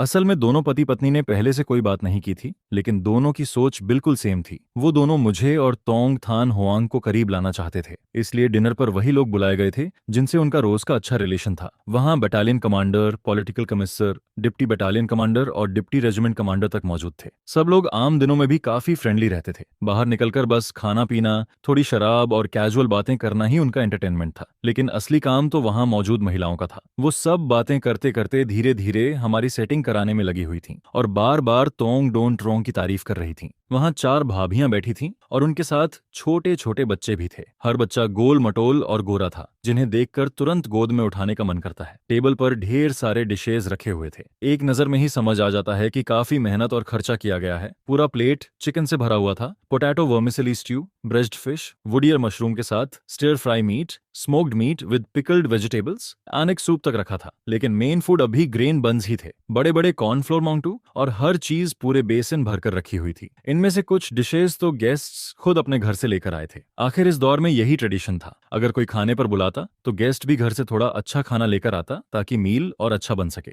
मैं भी बेवकूफ नहीं था, इसलिए तुरंत समझ गया कि ये लोग मुझे और तोंग थान होआंग को मैच कराने की कोशिश कर रहे हैं। लेकिन शादी वाली बात मुझे अंदर से अभी भी अजीब लगती थी। मैं आराम से यूनिवर्सिटी में पढ़ रहा था और अचानक मुझे शादी के लिए मजबूर कर दिया गया। अच्छा हुआ कि सामने वाला इंसान समझदार निकला, वरना अगर कोई अनरीजनेबल इंसान होता तो शायद मेरी जिंदगी बर्बाद हो जाती। इसलिए इस डिनर के दौरान भी मैं बस मुस्कुराकर सबका जवाब देता रहता हूँ और कभी कभी मजाक में उसे छेड़ भी देता हूँ, जिस पर उसकी उसकी हंसी पूरे कोर्टयार्ड में गूंजने लगती है। उधर ब्रिगेड कमांडर के घर के कोर्टयार्ड में बाकी महिलाएं टेबल और चेयर्स लगाने में बिजी थीं। यह देखकर मुझे लगा कि मैं ऐसे खाली बैठा रहूं ये सही नहीं होगा, इसलिए मैं उठकर मदद करने जाने लगता हूं। लेकिन तभी मुझे रोक लिया जाता है, जिस पर एक भाभी कहती हैं, तुम यहीं बैठकर बच्चों को संभाल लो, हमारा काम अभी खत्म हो जाएगा। और फिर वो एक मोटे से बेबी को मेरी गोद में डाल देती है। बच्चा अभी कुछ ही महीने का था। वो अपनी गोल आंखें खोलकर मुझे देखने लगता है। वैसे तो मुझे शरारती बच्चे ज्यादा पसंद नहीं, लेकिन ऐसे छोटे बच्चे जो अभी बोल भी नहीं सकते और जिनके दांत तक नहीं आए, उनसे मुझे कोई दिक्कत नहीं होती। जिस पर मैं हंसकर कहता हूँ, ठीक है, फिर मैं मना नहीं करूंगा। फिर मैं कोर्टयार्ड में बैठकर बच्चे को गोद में खिलाने लगता हूँ। उसी दौरान तोंगथान हुआन को ब्रिगेड कमांडर खाने के लिए अंदर लेकर आता है। जैसे ही वो कोर्टयार्ड में एंटर करता है, उसकी नजर सीधे मुझ पर पड़ती है। मैं उस वक्त ग्रे स्पोर्ट्सवियर पहने बैठा था। पैरों में साफ धुले हुए व्हाइट क्लॉथ शूज थे। मैं बच्चे को गोद में लेकर नीचे देखकर मुस्कुरा रहा था और मेरे चेहरे पर बेहद जेंटल स्माइल थी, जिस पर तोंगथान हुआन के पीछे चल रहे ऑफिसर्स सबके सब मुझे देखकर रुक जाते हैं। हर किसी की आंखें चौड़ी हो जाती हैं। आखिर पूरे मिलिट्री डिस्ट्रिक्ट में पहले से ही इस बात की चर्चा चल रही थी कि रेजिमेंट कमांडर तोंग अपने लवर को डाइनिंग हॉल लेकर आया है। बात 1 से 10 और 10 से 100 लोगों तक पहुंच चुकी थी। सब लोग कह रहे थे कि वो यूनिवर्सिटी स्टूडेंट जो यहाँ डिवोर्स के लिए आया था बेहद हैंडसम है। उसकी इतनी तारीफ की गई थी जैसे दुनिया में दूसरा कोई वैसा हो ही नहीं सकता। और आज जब उन्होंने मुझे अपनी आंखों से देखा तो सच में उनकी आंखें खुल गईं। इस सूखी और बेजान मिलिट्री कैंप वाली जगह में, जहां हर तरफ सिर्फ रफ और कठोर आदमी ही नजर आते थे, वहां अचानक इतना एलिगेंट और हैंडसम लड़का दिखाई दे जाए तो कोई कैसे नजर हटाता। जिस पर ब्रिगेड कमांडर हंसते हुए कहता है, अरे सब लोग आ गए, बिल्कुल सही टाइम पर खाना भी तैयार हो गया। मैंने तो अपनी सबसे कीमती शराब भी निकाल ली है, चलो जल्दी बैठो। फिर वो मेरी तरफ देखकर कहता है, आओ मैं सबसे इंट्रोड्यूस करवाता हूँ, ये हैं डूथान। जिस पर मैं बच्चे को गोद में लिए ऑकवर्ड स्माइल के साथ खड़ा हो जाता हूँ। तभी कोई मजाक में कहता है, नमस्ते जीजा जी। असल में अभी टेक्निकली ऐसा कहना गलत भी नहीं था। फिर मैं सबको देखकर कहता हूँ, सबको नमस्ते। जिस पर कोई और बोलता है, जो बाथटब, हॉट वाटर और स्टोव तुम्हें चाहिए था वो थोड़ी देर में भेज दिया जाएगा। मैं सिर हिलाकर कहता हूँ, ठीक है, धन्यवाद। इसके बाद एक भाभी मुझे गौर से देखकर कहती हैं, दूथन तुम्हारी स्किन सच में बहुत अच्छी है, इतनी गोरी और स्मूथ कैसे है? जिस पर मैं कैजुअली जवाब देता हूँ, शायद इसलिए क्योंकि मैं यूजुअली सनस्क्रीन क्रीम इस्तेमाल करता हूँ। हमारी बॉर्डर एरिया की हवा बहुत ड्राई है, आप लोगों को तो रोज धूप और बारिश में रहना पड़ता है। यह सुनकर वो तुरंत कहती हैं, अब समझ आया कि तुम्हारी स्किन बाकी लोगों से इतनी अलग क्यों लगती है, लेकिन वो सनस्क्रीन वाली चीज बहुत महंगी होगी ना? जिस पर मैं मुस्कुराकर कहता हूँ, नहीं, इतनी भी महंगी नहीं है। ये सब मैंने यूनिवर्सिटी में रहते हुए खुद एक्सपेरिमेंट करके बनाया था। थोड़ा मटेरियल खरीदकर खुद बना लिया, ज्यादा पैसे नहीं लगते। वैसे खाली समय में मैं मसाज ऑयल पर भी रिसर्च करता हूँ। चोट, सूजन या ब्रूज पर लगाने से काफी असर दिखता है। जिस पर मैं मुस्कुराकर कहता हूँ, जब मैं वापस घर जाऊंगा तब आप सबके लिए थोड़ा भेज दूंगा। इस बार इतनी जल्दी में निकला कि अपने साथ कुछ ला ही नहीं पाया।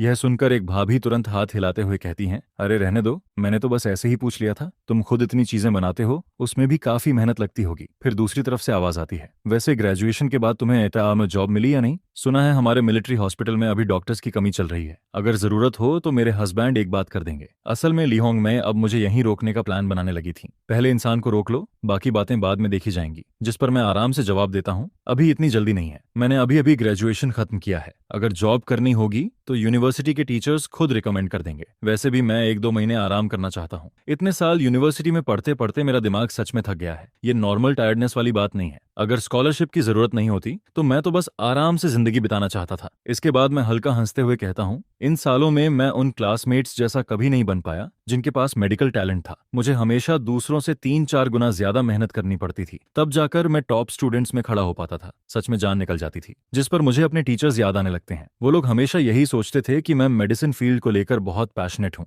हर बार मुझे देखकर उनकी आंखों में सेटिस्फैक्शन दिखाई देता था। लेकिन क्या मैं जाकर उन्हें ये कहता कि मैं सिर्फ पैसे के लिए पढ़ रहा हूँ, या इसलिए क्योंकि स्कॉलरशिप मिलने से आधी से ज्यादा फीस माफ हो जाती थी? इसी वजह से टीचर्स हमेशा मुझे मेहनती, डेडिकेटेड और रिस्पॉन्सिबल स्टूडेंट समझते रहे। उन्हें लगता था कि मैं फ्यूचर का प्रॉमिसिंग डॉक्टर हूँ। सच में कितना खूबसूरत मिसअंडरस्टैंडिंग था। यह सुनकर एक आदमी तुरंत बोलता है, ऐसे कैसे चलेगा? जॉब ढूंढने में सावधानी रखनी चाहिए। अच्छी पोजीशंस देर करोगे तो दूसरे लोग ले जाएंगे। हमारे मिलिट्री हॉस्पिटल में काम करना सबसे अच्छा रहेगा। बॉर्डर एरिया में एक्स्ट्रा अलाउंस भी मिलता है। लेकिन मेरी सोच इन लोगों जैसी नहीं थी। मुझे जॉब के लिए कोई जल्दी नहीं थी। आखिर अभी मेरे पास पैसों की कमी भी तो नहीं थी। सिर्फ मेरे बनाए सनस्क्रीन और मेडिसिनल ऑयल ही बहुत तेजी से बिक रहे थे। गांव लौटने से पहले मैं एक बड़ा बैच बनाकर आया था और किन्हथी वाले रिच यंग मास्टर दोस्त से बेचने के लिए कह दिया था। पिछले 4 सालों में मैं 10,000 युआन से ज्यादा बचा चुका था। इस दौर में 10,000 युआन कोई छोटी रकम नहीं थी। अभी ज्यादातर लोगों की सैलरी सिर्फ कुछ दर्जन युआन ही होती थी। तभी किसी ने मुझे चुप देखकर कहा, हमारे डॉन ट्रुंगतोंग बहुत अच्छे इंसान हैं, तुम दोनों अगर साथ रहोगे तो जिंदगी जरूर अच्छी चलेगी, और अगर तुम सीधे मिलिट्री हॉस्पिटल में काम करने लगो तो और भी बढ़िया रहेगा। जिस पर दूसरा आदमी पूछता है, तुम्हारे फैमिली वालों का तुम्हारी नौकरी को लेकर कोई ओपिनियन है? मैं शांत आवाज में जवाब देता हूँ, मेरे घर वालों को कोई दिक्कत नहीं है, मैं जो भी करूंगा वो हमेशा सपोर्ट करेंगे। मेरी माँ तो कहती है कि अभी जॉब शुरू होने से पहले थोड़ा आराम कर लूं,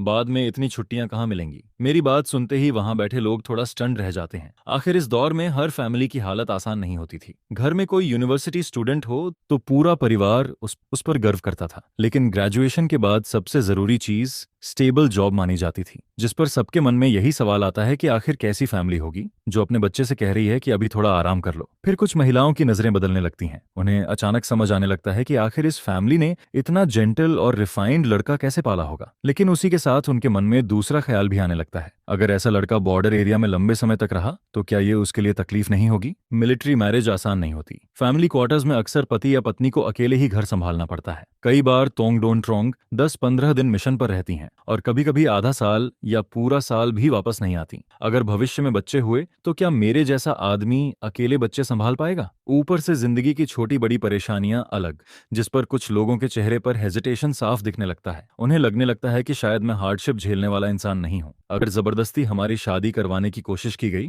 तो कहीं मेरी जिंदगी खराब न हो जाए। लेकिन उसी वक्त मेरे दिल में खुशी की हल्की लहर दौड़ जाती है। आखिर मौका खुद चलकर आया था। अगर मैं अभी ये दिखा दूं कि मुझे कुछ भी नहीं आता तो सिर्फ ये एंटिज ही नहीं, शायद तोंग थान हुआन भी डिवोर्स को लेकर और ज्यादा डिटरमिन्ड हो जाएगी। यह सोचकर मैं अब इस डिनर में एक्टिंग करना छोड़ देता हूँ। फिर मैं सीधा कहता हूँ, सच बताऊं तो मुझे डर है कि आप लोग मेरी बात सुनकर हंसने लगेंगे। बचपन से लेकर आज तक मेरे पेरेंट्स ने मुझे कभी कोई काम करने ही नहीं दिया। अगर मैं घर झाड़ू लगा दूं या बर्तन धो दूं तो वो मेरी सिस्टर्स को डांटने लगते थे कि वो मेरा ध्यान नहीं रख रही। जिस पर मैं थोड़ा ऑकवर्ड होकर आगे कहता हूँ, मुझे खाना बनाना नहीं आता, यहाँ तक कि अपने कपड़े तक खुद नहीं धोता। यूनिवर्सिटी के समय मैं बाहर रूम रेंट पर रहता था और पड़ोस वाली आंटी को बुलाकर घर साफ करवाता था। सच में मुझे कुछ करना नहीं आता। आखिर पिछली जिंदगी में हर चीज के लिए इलेक्ट्रिकल अप्लायंसेज और स्मार्ट होम सिस्टम थे। वहां कौन खुद हाथ से काम करता था? मेरी बात सुनते ही वहां शराब पी रहे आदमी तक चुप हो जाते हैं। अगर उन्हें पहले से ये न पता होता कि मेरे फैमिली की पिछली 3 पीढ़ियां असली किसान रही हैं और मैं एक गरीब गांव से आया हूं, तो मेरी बातें सुनकर कोई भी मुझे किसी रिच कैपिटलिस्ट फैमिली का यंग मास्टर समझ लेता। जिस पर खाना खा रही महिलाएं भी तोंग ताना हुआन को अलग नजरों से देखने लगती हैं।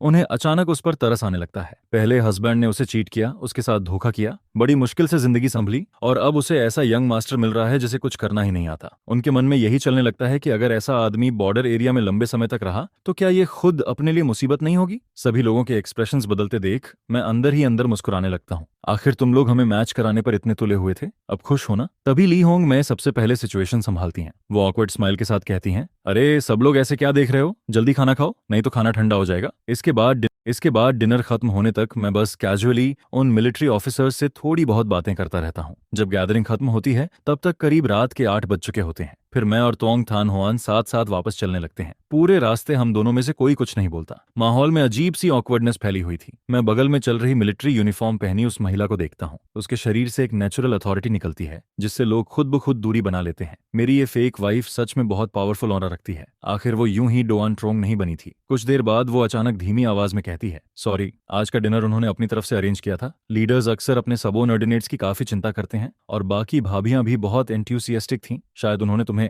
अनकंफर्टेबल कर दिया। उसकी आवाज सुनने में भले ही ठंडी और इमोशनलेस लग रही थी, लेकिन मैं फिर भी उसमें छिपी सिंसियरिटी और अपोलॉजी फील कर सकता था। मैंने कभी नहीं सोचा था कि ये महिला मुझसे माफी मांगेगी। जिस पर मैं हल्का मुस्कुराकर कहता हूँ, कोई बात नहीं, मैं उन्हें समझ सकता हूँ। उन्हें हमारे बीच की असली सिचुएशन नहीं पता। उनका इंटेंशन भी बुरा नहीं था। वैसे भी ये कोई बड़ी बात नहीं है। आज का डिनर काफी एंजॉयबल था। लेकिन तोंग थान हुआन मेरे चेहरे को देखकर समझ ही नहीं पाती कि मैं आखिर किस बात को एंजॉयबल कह रहा हूँ। हालांकि दूथन की बातें सुनने में बिल्कुल इमोशनलेस लगती थीं। उसमें किसी रिच यंग मास्टर वाला घमंड भी नहीं था जो दूसरों को नीचे समझता हो। लेकिन फिर भी साफ पता चल रहा था कि वो दिल से सच नहीं बोल रहा। यहाँ तक कि डिनर के दौरान भी उसने अपनी असली फीलिंग्स बिल्कुल जाहिर नहीं की थी। जिस पर तोंग थान हुआन चुपचाप उसकी तरफ एक नजर डालती है। वो देखती है कि दूथान खाने को बड़े इंटरेस्टेड से खा रहा है, लेकिन फ्लोर केक या मानतौ जैसे मेन फूड को बहुत कम टच करता है। तभी उसके दिमाग में ख्याल आता है कि पिछले 2 दिनों से जो खाना वो भेज रही थी शायद दूथान उसे खत्म नहीं कर पाता था। वजह ये नहीं थी कि खाना ज्यादा था, बल्कि शायद उसे यहाँ का खाना पसंद नहीं आ रहा था। लेकिन उसने कभी शिकायत नहीं की। वो बस चुपचाप खाता रहा, चेहरे पर जरा सी भी नाराजगी नहीं दिखाई, जैसे वो मेरी फीलिंग्स का ध्यान रख रहा हो। यह सोचकर तोंगथान हुआन के मन में हल्की हैरानी होती है। उसे महसूस होता है कि इस आदमी में काफी अच्छे गुण भी हैं। कुछ देर चुप रहने के बाद वो धीरे से कहती है, तुम पहले डोरमेट्री वापस चले जाओ, मैं किसी को भेजकर बाकी सामान पहुंचवा दूंगी। फिर थोड़ी देर रुककर आगे कहती है, मैं तुम्हारे लिए स्टोव भी जला दूंगी, तुम्हें बस हनीकॉम्ब कोल बदलना याद रखना है, आग बुझने मत देना। वैसे तुम्हें कोल बदलना आता है ना? जिस पर मैं तुरंत मन ही मन सोचने लगता हूँ, भले ही मुझे हाउसवर्क की आदत ना हो, लेकिन इसका मतलब ये थोड़ी है कि मुझे बेसिक कॉमन सेंस भी नहीं आता। पोर्क ना खाया हो तो कम से कम पिग को दौड़ते हुए तो देखा ही होगा। अगर कोल तक बदलना ना आता हो तो ये तो मुझे बहुत अंडर एस्टिमेट करना हुआ। जिस पर मैं हल्की मुस्कान के साथ जवाब देता हूँ, बिल्कुल आता है। डॉन ट्रुंग तोंग भी ना कितना मजाक करती हैं, ये तो 3 साल का बच्चा भी कर लेता है। इतना कहते हुए मेरे होंठों पर हल्की शरारती स्माइल आ जाती है, जिस पर वो फिर पूछती है, और स्टोव जलाना? मैं तुरंत जवाब देता हूँ, वो भी आता है। फिर वो धीरे से कहती है, तुम्हारे चेंज वाले कपड़े भी मैं धो दूंगी, इन कुछ दिनों के लिए खुद धोने की जरूरत नहीं है। अगर सच में मुश्किल हुई तो मैं किसी आंटी को बुला दूंगी मदद के लिए। यह सुनते ही मैं तुरंत घबरा जाता हूँ। नहीं, बिल्कुल नहीं, कपड़े मैं खुद धो लूंगा, मैं खुद कर सकता हूँ। वैसे भी ज्यादा गंदे नहीं होते, बस थोड़ा रिंस कर देना काफी है। आप किसी को मत बुलाइए, मुझे भी थोड़ी शर्म होती है। इसके बाद मैं थोड़ा ऑकवर्ड होकर कहता हूँ, और फिर वो हायर्ड मेड भी तो नहीं है? मैं इतना शेमलेस नहीं हूँ कि आंटी से अपने कपड़े धुलवाऊं। असल में मेरे हिसाब से कपड़े धोना कोई मुश्किल काम नहीं था। बस पानी में थोड़ी देर भिगो दो, हाथ से रगड़ दो, साबुन निकालकर निचोड़ो और सुखा दो। कितना आसान काम है। फिर हम लोग फैमिली क्वार्टर्स वापस लौट आते हैं। लेकिन अंदर जाते ही मुझे अजीब सा ऑकवर्ड फील होने लगता है। जहां भी जाता हूं लोग घूर घूर कर मुझे देखने लगते हैं। उनके गॉसिप भरे एक्सप्रेशंस देखकर मेरे पूरे शरीर में गूज़बम्प्स आने लगते हैं। जिस पर मैं ऊपर आसमान की तरफ देखता हूँ। तब तक रात हो चुकी थी। मैं पानी का टब उठाकर नीचे वाले बाथरूम में नहाने चला जाता हूँ। करीब आधे घंटे बाद मैं आराम से वापस ऊपर आता हूँ और साथ ही अपने कपड़े भी धोकर ले आता हूँ। जब मैं तीसरी मंजिल पर पहुंचता हूँ तब देखता हूँ कि तोंगथान हुआन मेरे दरवाजे के बाहर खड़ी स्टोव जला रही है, जिस पर मैं कुछ पल के लिए रुक जाता हूँ। पहले अंदर जाकर कपड़े सुखाता हूँ, फिर बाहर आकर दरवाजे पर खड़ा होकर उसे देखने लगता हूँ। उस वक्त तीसरी मंजिल के कॉरिडोर में रहने वाले कई लोग चुपके चुपके इधर ही देख रहे थे। तभी एक औरत धीरे से कहती है, डॉन रोंग डुंगला बहुत केयरिंग है। आखिर सामने वाला यूनिवर्सिटी स्टूडेंट है, ऊपर से रिच यंग मास्टर जैसा लड़का। ऐसा इंसान भला ये भारी काम कैसे करेगा? यह सुनते ही दूसरी औरत तुरंत बोल पड़ती है, अरे बेकार की बातें मत करो। डुथान एकदम साफ सुथरे फैमिली बैकग्राउंड से आता है। वो असली किसान फैमिली का लड़का है। वो बस पढ़ाई में बिजी रहता था। तुम्हारे थीदान जैसा नहीं जो हर एग्जाम में आखिरी आता है। उसका तो हर वक्त नाक बहता रहता है या मिट्टी में लथपथ घूमता रहता है। जिस पर पहली औरत भड़क जाती है, अरे तुम कैसी बातें कर रही हो? अगर तुम्हें मेरे बेटे थीदान पर इतना तरस आता है तो उसे अपने घर ले जाओ कुछ दिन। दूसरी औरत भी पीछे नहीं हटती। मैंने गलत क्या कहा? पूरे क्वार्टर्स में कौन नहीं जानता कि तुम्हारा बेटा हर दिन मुर्गियां भगाता और कुत्तों के पीछे भागता फिरता है। स्कूल से आते ही पूरे कोर्टयार्ड में कीचड़ में लौटता रहता है। पिछले पेरेंट मीटिंग वाले दिन तो तुम स्कूल गेट से निकलते ही उसे मारने दौड़ पड़ी थी। वो पूरा रास्ता रोता हुआ भाग रहा था। देखकर ही समझ आ गया था कि फिर खराब मार्क्स आए हैं। दोनों औरतों को झगड़ते देखकर मैं कुछ पल के लिए स्टन रह जाता हूँ। तभी तोंगथान हुआन ठंडी आवाज में बोलती है, बस करो दोनों, हर दिन इतना शोर मचाना जरूरी है क्या? काफी रात हो चुकी है, अगर इतना खाली टाइम है तो जाकर सो जाओ। जिस पर दोनों औरतें तुरंत चुप हो जाती हैं। मैं थोड़ा ऑकवर्ड होकर अपनी नाक छूता हूँ और सामने खड़ी उस महिला को देखने लगता हूँ। ऐसा लग रहा था जैसे उसने उन लोगों की बातें सुनी ही नहीं। उसके चेहरे पर जरा सा भी बदलाव नहीं था। फिर वो मेरी तरफ देखकर कहती है, ठीक है, हनीकॉम्ब कोल बदलना याद रखना। मैं सिर हिलाकर कहता हूँ, हाँ हाँ धन्यवाद, आपको इतनी परेशानी करनी पड़ी। असल में मैं मन ही मन सोच रहा था कि अच्छा हुआ ये सिचुएशन ज्यादा दिनों तक नहीं चलेगी, वरना मेरे जैसा लंबा चौड़ा आदमी अगर हर वक्त उससे मदद लेता रहा तो सच में शर्म की बात होगी। लेकिन तोंगथान हुआन को इसमें कोई परेशानी महसूस नहीं होती। वो बस हल्का सा सिर हिलाती है और मुड़कर चली जाती है। जिस पर मैं कमरे का दरवाजा बंद करता हूँ और गहरी सांस लेता हूँ। ये अनफेमिलियर एनवायरनमेंट अभी भी मुझे अनकंफर्टेबल फील करवाता है। फिर मैं जोर से स्ट्रेच करता हूँ, लंबी सांस छोड़ता हूँ और अपने स्लीपर्स को पैर से उछाल देता हूँ। दोनों स्लीपर्स कमरे में इधर उधर गिर जाते हैं। इसके बाद मैं सीधे बेड पर गिर पड़ता हूँ और कंबल में मुंह छुपा लेता हूँ। फिर मिलिट्री फैमिली क्वार्टर्स में मेरी तीसरी सुबह आती है। सुबह सुबह ही बाहर से बर्तनों की आवाज, बच्चों पर चिल्लाने की आवाज और लोगों के आपस में ग्रीटिंग करने की आवाजें आने लगती हैं। पूरा कॉरिडोर किसी मार्केट जैसा नॉइजी लग रहा था। जिस पर मैं कंबल सिर पर खींचकर दोबारा सोने ही वाला था कि तभी दरवाजे पर नॉक होने लगता है। मैं जम्हाई लेते हुए आधी बंद आंखों के साथ स्लीपर्स पहनकर दरवाजा खोलने जाता हूँ। दरवाजे के बाहर तोंगथान हुआन मिलिट्री यूनिफॉर्म में खड़ी थी और उसके हाथ में ब्रेकफास्ट था। मैं अपनी स्लीपी आंखें खोलने की कोशिश करता हूँ। मुंह से बस हल्की सी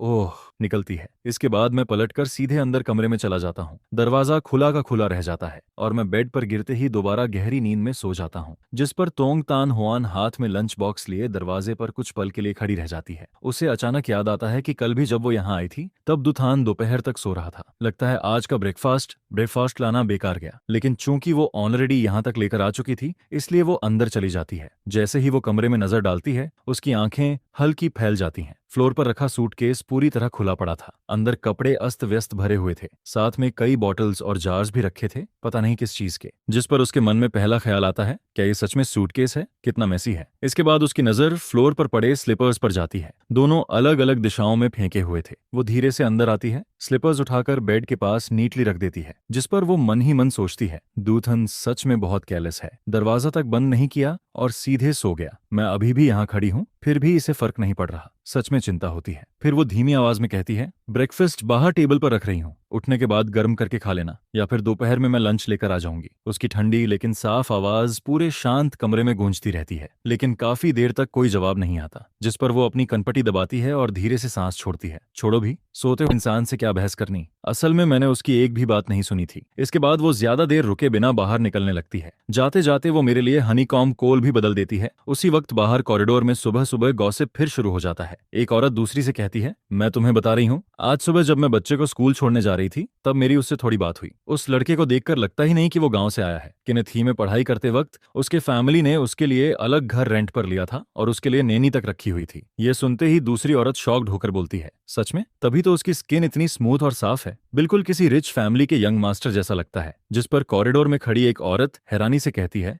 अरे उसकी स्किन तो बिल्कुल किसी यंग गर्ल जैसी है, ये तो पूरा कैपिटलिस्ट यंग मास्टर लगता है। फिर दूसरी औरत तुरंत बोल पड़ती है, अरे उसके घर वालों ने उसके लिए नैनी तक रखी हुई थी। आज के समय में नैनी रखना कितना महंगा होता है ये तुम जानती भी हो। इसके बाद गॉसिप और भी बढ़ने लगती है। सुना है उसे खाना बनाना तक नहीं आता, कपड़े धोना भी नहीं आता। उसके फैमिली वालों को बस यही डर लगा रहता है कि वो खुद अपना ध्यान नहीं रख पाएगा। ऊपर से घर में सिर्फ वही एक बेटा है, बड़ी मुश्किल से पैदा हुआ, फिर इतना पढ़ लिख भी गया। अगर तोंग थान होआन हर 10-15 दिन मिशन पर बाहर रहेगी तो घर लौटकर पैर रखने की भी जगह नहीं बचेगी। जिस पर दूसरी औरत धीरे से हंसते हुए कहती है, लेकिन लड़का बहुत हैंडसम है, बस उसे देखते रहो तो भी आंखों को आराम मिलता है। बस दिक्कत यही है कि उसे कोई काम नहीं आता। और फिर देखते ही देखते मेरे बारे में गॉसिप पूरे क्वार्टर्स में और तेजी से फैलने लगती है। हर किसी के वर्जन में नई नई बातें जुड़ती जा रही थीं। उधर इन सब बातों से बेखबर मैं अभी भी गहरी नींद में पड़ा हुआ था। जब मेरी आंख खुलती है तब तक सुबह के 11 बज चुके होते हैं। हमेशा की तरह मैं आलस में पानी का बेसिन उठाता हूँ, अपने टॉयलेटरीज लेकर बाहर वॉश एरिया की तरफ निकल जाता हूँ। रास्ते में कई लोग मुझे अजीब नजरों से देखते हैं। पहले से भी ज्यादा वियर्ड एक्सप्रेशंस थे उनके चेहरों पर, लेकिन मैं ज्यादा ध्यान नहीं देता। जो भी मुझे देखता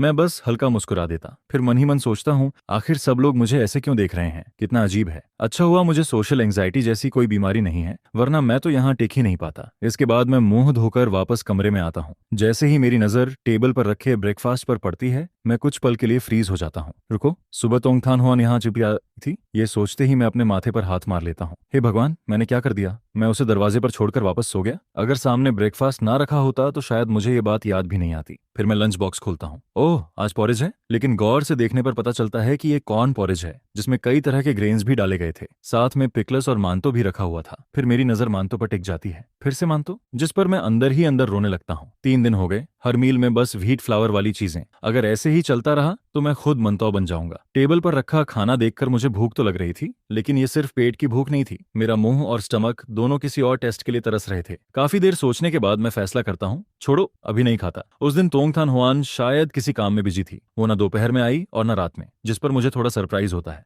लेकिन फिर मैं खुद को समझाता हूँ, वो खाना लेकर आती थी, ये उसकी काइंडनेस थी। अगर नहीं आई तो उसमें भी कुछ गलत नहीं है। आखिर मैं यहाँ पिछले कई दिनों से फ्री में रह रहा हूँ, फ्री का खाना खा रहा हूँ, इतना ही काफी है। दोपहर में मैं सुबह वाला पॉरेज दोबारा गर्म करता हूँ। थोड़ा बहुत खाकर कमरे में खाली बैठा रह जाता हूँ। ना फोन था, ना टीवी, ना दोस्त और ना कोई किताब। मुझे कोई एंटरटेनमेंट ही नहीं मिल रहा था। हालांकि मुझे इस दुनिया में आए काफी समय हो चुका था और मैं धीरे धीरे एडजस्ट भी हो गया था, लेकिन इतनी बोरिंग जिंदगी फिर भी अनबियरेबल लगती थी, जिस पर मैं पूरे दिन कमरे में बैठकर लाइफ के बारे में सोचता रहता हूँ। एक कदम भी बाहर निकलने का मन नहीं करता। कभी बेड पर लेट जाता, कभी पानी पीता, कभी फिर से सो जाता। और फिर रात के करीब 12 बजे जब मैं आधी नींद में था, तभी बाहर से अचानक एक आदमी की जोरदार चिल्लाने की आवाज आती है। उसके साथ ही किसी औरत की गालियां भी गूंजने लगती हैं, जिस पर मैं तुरंत घबराकर उठ बैठता हूँ। पहले तो मुझे लगता है कि शायद सपना देख रहा हूँ, लेकिन बाहर का शोर लगातार बढ़ता ही जा रहा था। मैं पूरी तरह जाग जाता हूँ और दरवाजा खोल देता हूँ। तीसरी मंजिल के कॉरिडोर में पहले से ही ढेर सारे लोग तमाशा देखने खड़े थे। हर किसी के चेहरे पर हेल्पलेस एक्सप्रेशन था। तभी एक आंटी मुझे देखते ही कहती है, अरे छोटे भाई, तुम्हारी भी नींद खुल गई?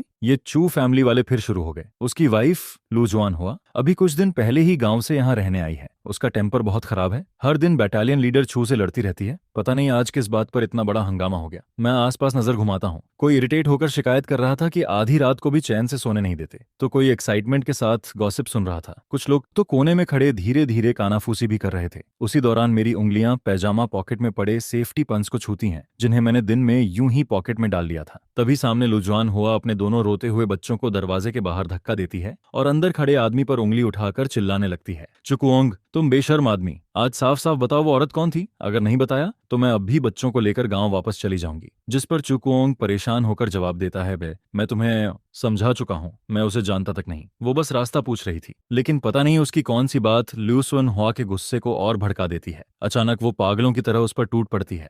उसके नाखून सीधे चूचोंग के चेहरे पर चल जाते हैं, जिस पर चूचोंग दर्द से पीछे हटता है और रिफ्लेक्स में हाथ घुमा देता है। गलती से उसका हाथ ल्यूसन हुआ पर पड़ जाता है और बस इसके बाद सिचुएशन पूरी तरह एक्सप्लोड हो जाती है। तुम किसी दूसरी औरत की वजह से मुझे मार रहे हो? दिन में उस औरत के सामने हंस रहे थे और अब मुझे शर्मनाक बता रहे हो? चुकुओंग, आज मैं तुम्हें छोड़ूंगी नहीं। इसके बाद वो उस पर टूट पड़ती है। मुक्के, लातें, थप्पड़ जो हाथ आता उससे मारने लगती है। चुकुओंग भी गुस्से में आ जाता है, लेकिन अब कोई भी उन्हें अलग नहीं कर पा रहा था, जिस पर आसपास के लोग घबराकर बीच बचाव करने दौड़ते हैं। लेकिन किसी ने नहीं सोचा था कि गांव की औरत लू जवान हुआ की ताकत इतनी ज्यादा होगी। पूरा कॉरिडोर केओस से भर जाता है। मैं उन दोनों को देखता हूँ। उनकी लड़ाई हर सेकंड और वायलेंट होती जा रही थी। दरवाजे पर खड़े बच्चे जोर जोर से रो रहे थे। पूरा माहौल इतना नॉइजी हो चुका था कि मेरा सिर फटने लगता है। और तभी मेरी नजर लू जवान हुआ के चेहरे पर जाती है। उसकी आंखें पूरी लाल हो चुकी थीं। उसकी हालत देखकर लग रहा था कि अगले ही पल हाई ब्लड प्रेशर से बेहोश हो जाएगी। यह सोचते ही मैं पॉकेट से सेफ्टी पिन निकालता हूँ और उसे सीधा कर देता हूँ। फिर तेजी से आगे बढ़ता हूँ। एक हाथ से उसके कंधे पकड़कर पीछे खींचता हूँ, जिस पर वो लड़खड़ाकर एक कदम पीछे हटती है और दोनों कुछ पल के लिए अलग हो जाते हैं। उसी मौके का फायदा उठाकर मैं अपने हाथ की पिन उसके अपर बॉडी के प्रेशर पॉइंट्स पर चुभा देता हूँ। तुरंत उसके पूरे शरीर में झुरझुरी दौड़ जाती है। उसके शरीर की ताकत जैसे निकलने लगती है, जिस पर मैं दूसरी बार भी पिन चुभाता हूँ। इस बार उसके चेहरे का गुस्सा धीरे धीरे ढीला पड़ने लगता है। उसकी आंखें सुस्त होने लगती हैं। मैं समझ जाता हूँ कि ये नॉर्मल रिएक्शन है। बहुत ज्यादा गुस्से के बाद जब शरीर अचानक रिलैक्स होता है तो अक्सर ऐसा होता है। फिर मैं उसे सहारा देकर कमरे के अंदर सोफा पर बैठा देता हूँ। उसकी आंखें नींद से बंद होने लगती हैं। मैंने इतना जल्दी मूव किया था कि पूरा मामला कुछ ही सेकंड्स में खत्म हो गया, जिस पर पीछे खड़े सारे लोग शौक में मुंह खोले मुझे देखने लगते हैं। अभी हुआ क्या? डॉन ट्रुंग टोंग के हस्बैंड ने अभी क्या किया? ये कैसे पॉसिबल है? उधर उसी समय टोंग थान हुआन अभी अभी मिशन से वापस लौटी थी। अचानक उसे याद आता है कि आज वो डू थान को खाना देना भूल गई, जिस पर वो मन ही मन सोचती है, क्या उसने खुद जाकर कैंटीन से खाना लिया होगा? फिर अगले ही पल उसके दिमाग में दूसरा ख्याल आता है, अभी तो सिर्फ कुछ ही दिनों से मैं उसके लिए खाना लेकर जा रही हूँ, लेकिन पता नहीं कब ये आदत बन गई। इसके बाद वो खुद से ही कहती है, डू थान इतना लंबा चौड़ा आदमी है, क्या वो सच में अपना ख्याल नहीं रख सकता? जिस पर पूरे फैमिली क्वार्टर्स में हंगामा मच जाता है। लोग आपस में कहने लगते हैं, पता नहीं जीजाजी ने चू बटालियन लीडर की वाइफ के साथ क्या किया, वो अभी तक बेहोश पड़ी है। कई महिलाएं तो उसे तुरंत हॉस्पिटल लेकर चली गई थीं। दोनों बच्चे लगातार रो रहे थे। उधर चू कुओंग को भी अपनी चोटों का इलाज करवाने हॉस्पिटल आना पड़ा। इस बार मामला इतना बढ़ गया था कि ब्रिगेड कमांडर तक डिस्टर्ब हो गया। यहाँ तक कि पॉलिटिकल कमिश्नर भी हॉस्पिटल पहुंच चुका था। आखिर चू फैमिली अपना घर का मामला खुद संभाल नहीं पाई, ऊपर से बाहरी लोगों को भी इसमें घसीट लिया। मिलिट्री हॉस्पिटल का छोटा सा मेडिकल रूम लोगों से भर चुका था। दोनों बच्चे चेयर पर बैठे नर्स के दिए गर्म पानी को धीरे धीरे पी रहे थे। उधर चू कुओंग एक तरफ बैठा नर्स को ट्रीटमेंट करने दे रहा था। उसके चेहरे और गर्दन पर नाखूनों के काफी निशान थे। जैसे ही डिसइंफेक्टेंट लगाया जाता, वो दर्द से चुपचाप अपनी मुट्ठियां भींच लेता। उधर लू जवान हुआ अभी भी बेड पर बेहोश पड़ी थी। जब चूचोंग देखता है कि इतने सारे लीडर्स और नेबर्स अभी तक वहीं खड़े हैं, तो वो सिर झुकाकर खड़ा रह जाता है। उसके मुंह से एक शब्द तक नहीं निकलता। उधर मैं वॉल के सहारे खड़ा था, दोनों हाथ पजामा की पॉकेट्स में डाले हुए। चेहरे पर हल्की सी केयरलेस स्माइल थी, लेकिन मेरी आंखें काफी गहरी और पढ़ पाना मुश्किल लग रही थीं। तभी किसी की आवाज आती है, डॉन ट्रुंगतोंग आ गई, जिस पर मैं पलट कर देखता हूँ। तोंगथान हुआन जल्दी जल्दी अंदर आती दिखाई देती है। उसके बाल अभी भी थोड़े गीले थे, साफ समझ आ रहा था कि वो अभी कुछ देर पहले ही नहाकर निकली है। उसके पूरे शरीर से एक लेजी लेकिन बेहद अट्रैक्टिव ऑरा निकल रहा था, और इन सारी एंट्स के बीच खड़ी वो और भी ज्यादा खूबसूरत लग रही थी। जैसे ही उसकी नजर मुझ पर पड़ती है, वो तुरंत मेरी तरफ बढ़ती है। क्या हुआ? लेकिन अगले ही पल वो जल्दी से पूछती है, तुम्हें कहीं चोट तो नहीं लगी? मैं उसके चेहरे को देखता हूँ। उसकी आंखों में साफ चिंता और दर्द दिखाई दे रहा था। यह देखकर आसपास खड़े लोग शौक में पड़ जाते हैं। एक आदमी तुरंत बोल पड़ता है, डॉन ट्रोंग, आप क्या कह रही हैं? लू जॉन हुआ अभी भी बेड पर बेहोश पड़ी है, वो दिखाई नहीं दे रहा। दूसरा आदमी चू कुओंग की तरफ इशारा करके कहता है, और बैटालियन लीडर चू का चेहरा देखिए, पूरा खून से भरा पड़ा है, लेकिन आपकी नजर सिर्फ इस यंग मैन पर है। तभी एक औरत जल्दी से समझाने लगती है, दोआन ट्रोंग, अभी थोड़ी देर पहले जीजाजी ने एक नीडल निकाली और सुआन हुआ को 2 बार चुभोया। उसके बाद वो उसे कमरे में लेकर गए, फिर चाहे जितना जगाया वो उठी ही नहीं। यह सुनते ही कई लोगों की रीढ़ में सिहरन दौड़ जाती है। आखिर सामने खड़ा ये जेंटल और स्कॉलरली दिखने वाला आदमी सिर्फ एक छोटी सी पिन से किसी को ऐसे गिरा देता है कि किसी को पता तक नहीं चलता। वाकई काफी डरावना था। उसी वक्त मैं अपने बिल्कुल पास खड़ी तोंग थान हुआन की तरफ देखता हूँ और शांत आवाज में समझाने लगता हूँ। चू फैमिली की लड़ाई पूरी तरह कंट्रोल से बाहर जा चुकी थी। उनकी वाइफ का ब्लड प्रेशर बहुत बढ़ गया था, आंखें पूरी लाल हो चुकी थीं। मुझे डर था कि कहीं ब्रेन वेसल रपचर ना हो जाए, इसलिए मैंने बस 2 नीडल्स लगाई ताकि वो काम हो जाएं। थोड़ा सोलेंगी, फिर ठीक हो जाएंगी। मेरी गहरी और काम आवाज पूरे कमरे में फैल जाती है, जिस पर वहां मौजूद लोग एक दूसरे को हैरानी से देखने लगते हैं। उसी समय ब्रिगेड कमांडर झांग होंगवू और उनकी वाइफ ली होंग मैं भी अंदर आ जाते हैं। झांग होंगवू तुरंत चू कुओंग की तरफ देखकर बोलते हैं, फिर से तुम्हारे घर का मामला? इस बार अब क्या हुआ? चू कुओंग बेबस चेहरे के साथ कहता है, मैं क्या करूं सर, वो हर बात पर शक करती रहती है। आज बस एक लड़की ने मुझसे रास्ता पूछा था, हमने कुल 2 बातें की होंगी, लेकिन उसने उसी बात पर हंगामा शुरू कर दिया कि मेरा अफेयर चल रहा है। जिस पर ली होंग मैं धीरे से समझाती हैं, शून हुआ इतनी दूर गांव से यहाँ तुम्हारे साथ रहने आई है, उसके लिए भी ये सब आसान नहीं है, तुम्हें थोड़ा पेशेंस रखना चाहिए। तभी डॉक्टर बेड की तरफ देखकर बोलता है, ब्रिगेड कमांडर,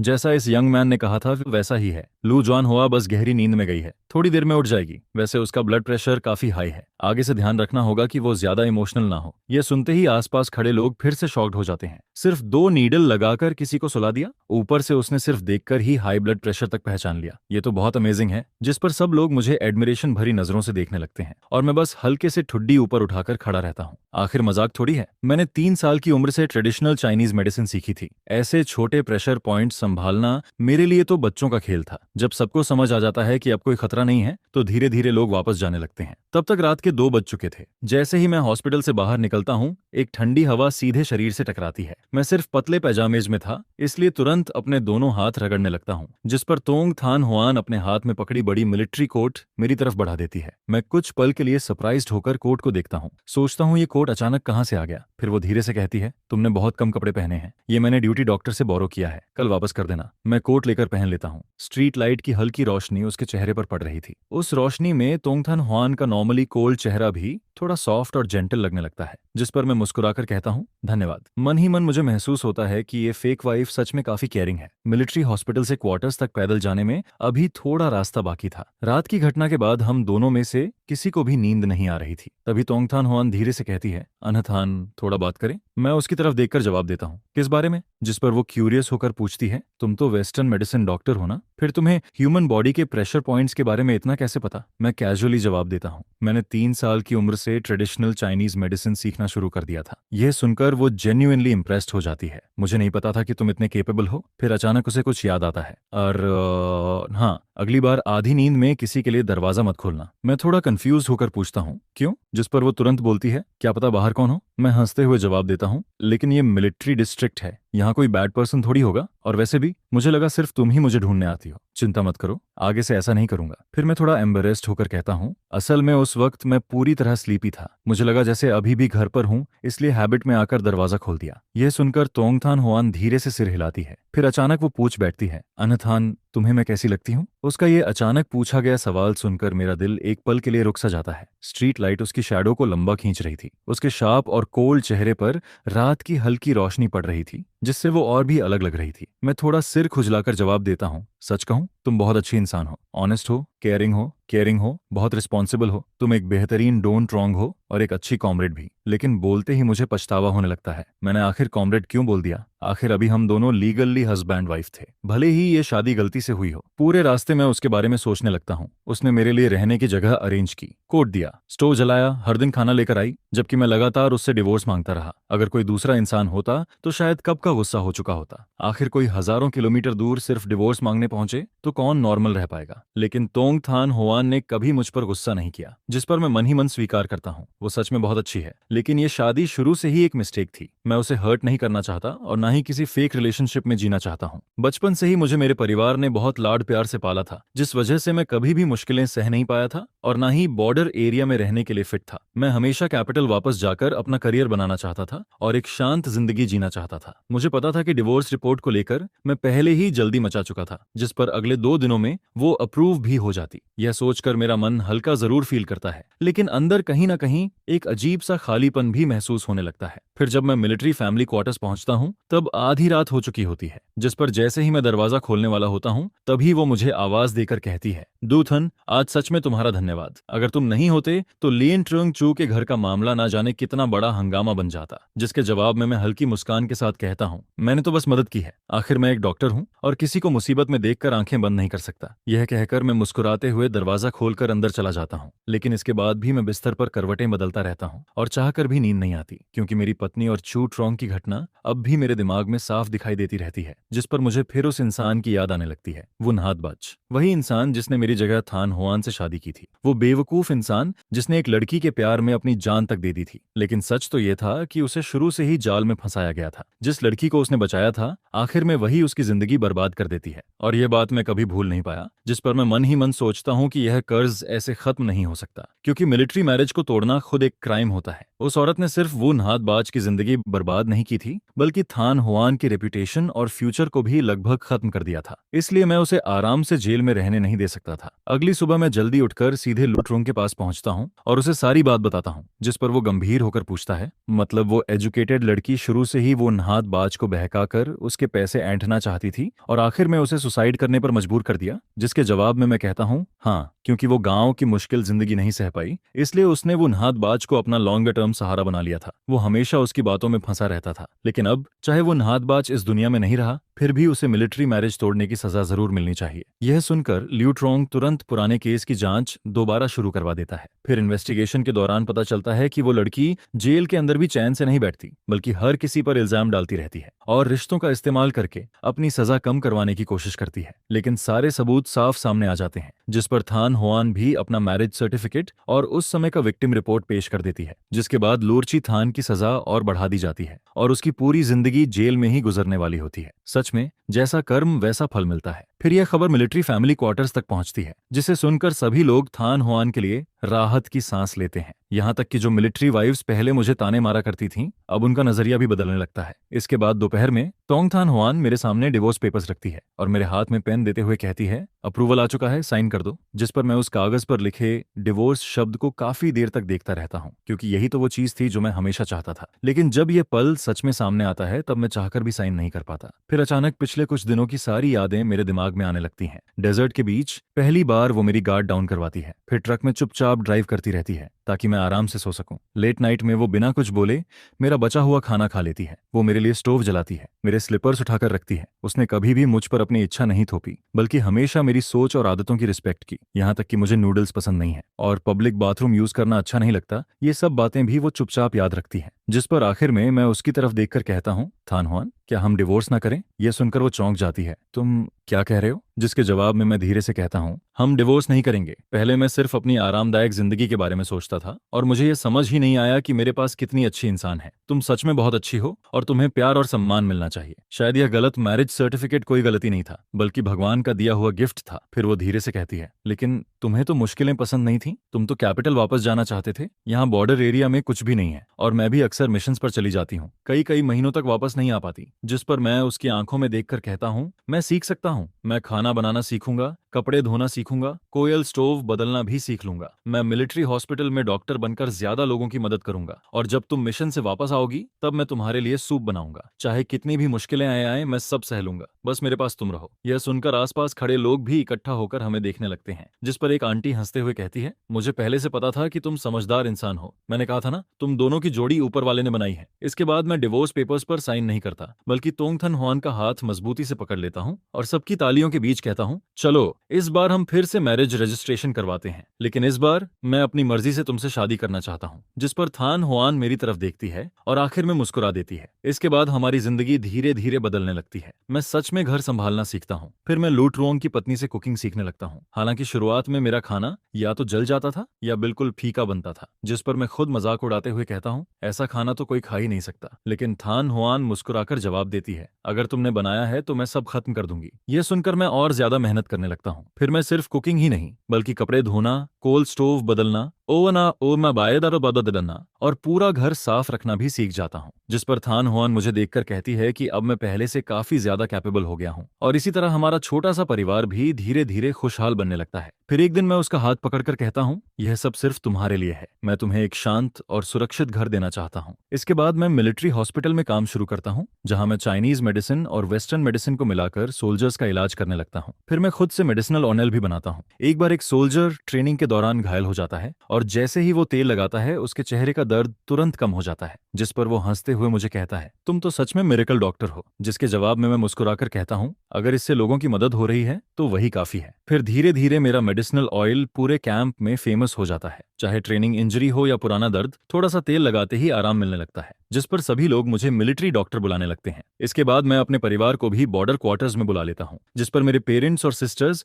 थान हुआन को देखते ही उसका हाथ पकड़ लेते हैं। फिर मेरी माँ भावुक होकर कहती है, तुम्हें सच में एक ट्रेजर मिला है। थान हुआन जैसी लड़की के साथ हमेशा अच्छा व्यवहार करना। अब तुम्हें यहाँ खुश देखकर हमारे दिल का बोझ भी खत्म हो गया। फिर एक दिन वो नहात बाज का परिवार भी हमसे मिलने आता है, जिस पर वो मेरा हाथ पकड़कर कहते हैं, बेटा उस समय गलती हमारी थी। हमने जबरदस्ती हाउस होल्ड रजिस्टर लेकर रिश्ता तय कर दिया था। इतने सालों से हमें इस बात का पछतावा है। जिसके जवाब में मैं शांत होकर कहता हूँ, मैं आप लोगों से नाराज नहीं हूँ। जो इंसान जा चुका है उसके साथ सारी दुश्मनी भी खत्म हो जाती है। आप लोग चिंता मत कीजिए, मैं थान हुआन का हमेशा ख्याल रखूंगा। वो नहात बाज की तरफ से भी और खुद अपनी तरफ से भी मैं इस परिवार की रक्षा करता रहूंगा। आधे साल बाद मैं और तोंग थान हुआन आखिरकार मिलिट्री एरिया में एक सिंपल शादी करते हैं। वहां कोई बड़ी सेरेमनी या रॉयल डेकोरेशन नहीं होती, सिर्फ हमारे साथी सोल्जर्स और पूरे मिलिट्री एरिया के लोग मौजूद रहते हैं। जिस पर सभी लोग मिलकर खाना खाते हैं, हंसते हैं और पूरा माहौल किसी फेस्टिवल जैसा खुशियों से भरा दिखाई देता है। तोंग थान हुआन उस दिन मिलिट्री यूनिफॉर्म पहनकर मेरे बगल में खड़ी होती है और उसकी आंखों में एक अलग ही सॉफ्टनेस दिखाई देती है। जिस पर मैं उसका हाथ पकड़ लेता हूँ और सबके आशीर्वाद के बीच कहता हूँ, पहले मुझे लगता था कि यह मैरिज सर्टिफिकेट सिर्फ एक परेशानी है, लेकिन अब मुझे समझ आ गया है कि यही मेरी जिंदगी की सबसे बड़ी खुशकिस्मती है।